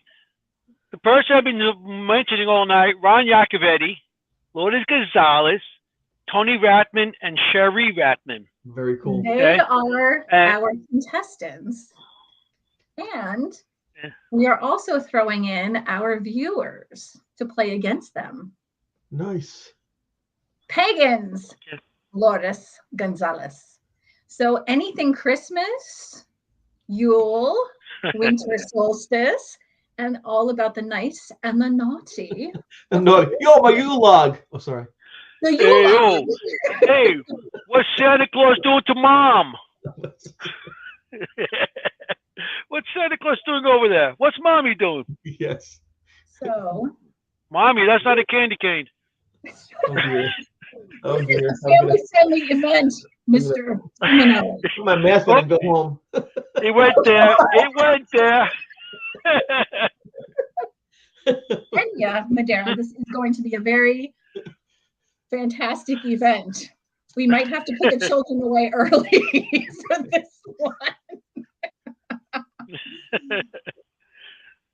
There may be prizes, and it might just be bragging rights, but we'll see. Chris, do you have anything coming up that's recent that you want to talk about, or I know you did, but remind everybody. My daughter, son-in-law, and granddaughter are coming up the 22nd from Florida to spend some days here. I haven't seen most of the year, so I am thrilled. And and then again, when the blank miniseries comes out, there'll be a cool book out with it. So I'm looking forward to being. When the what comes out? This will probably be September when the show airs. So. Yeah, that's cool. That's very cool. Yep. Yeah. We're working on it for years now, so that'll be my last thing to share with folks. So. We're very happy for you. Thank you. I'm happy for me too, because what the heck's going on? But I just I'm gonna. My dad told me don't get too high, don't get too low, stay in the middle. That's the best way to be, So, right? Who are you? We don't even know you. You know me. We know you. You know me. Hey, you know him. He knows a guy that I know. Yeah, we both know the guy. That guy's a little weird, but seriously, I'm thankful you invited me on the show. I appreciate that. It's nice to see friends, you know, and hope Yeah. you all have a nice holiday. You're safe and you're healthy. And I hope 2023 is a great year for everybody. I want to wish you Merry Christmas, Happy New Year, and more, you know, positive to the new year for everybody. You know, yeah. Yes. We'll see you on TV. That'd be cool. We'll see. Oh, that's good. We'll do my job right. He's on TV Yeah, right now. that's a. He's You famous. know what I mean? A lot of hours this mug, so get prepared. Well, we thank you for being here. Yes, my pleasure. And we love you very much. And we're so happy for you. And no one deserves it more than you do. Well, thank you. For that. And obviously Yes. we're joking with you. Yes. But you have to stay in touch with us. Of course, you know, here I am in the room. I mean, really again, Right there. not just now and never again. I have behind me there indulgence. A woman named Sarah Connor from Philadelphia was passed away of cancer. She sent money away to the Pope Pius XII to do a mass in her honor at the Vatican. He did that, made her very happy. Made her very happy that people across the world thinking and saying prayers for her.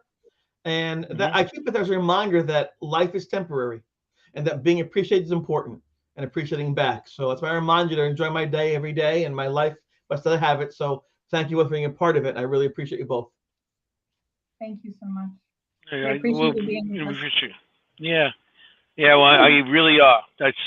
We're so happy to have you, and you know, bring up some old memories and everything. And it was very good. I think everybody in the audience enjoyed it too. Yeah, You know, I think so too. you're always good to have. You know what I mean? Love you guys. Love you guys. Love you too. You know, So love you too, man. This was a great night. Thank you for being our guest. We hope to see you soon. If not, we'll see you whenever. And Hit me up in the fall. Hit me up in the fall. It'll be fun. The fall. The fall.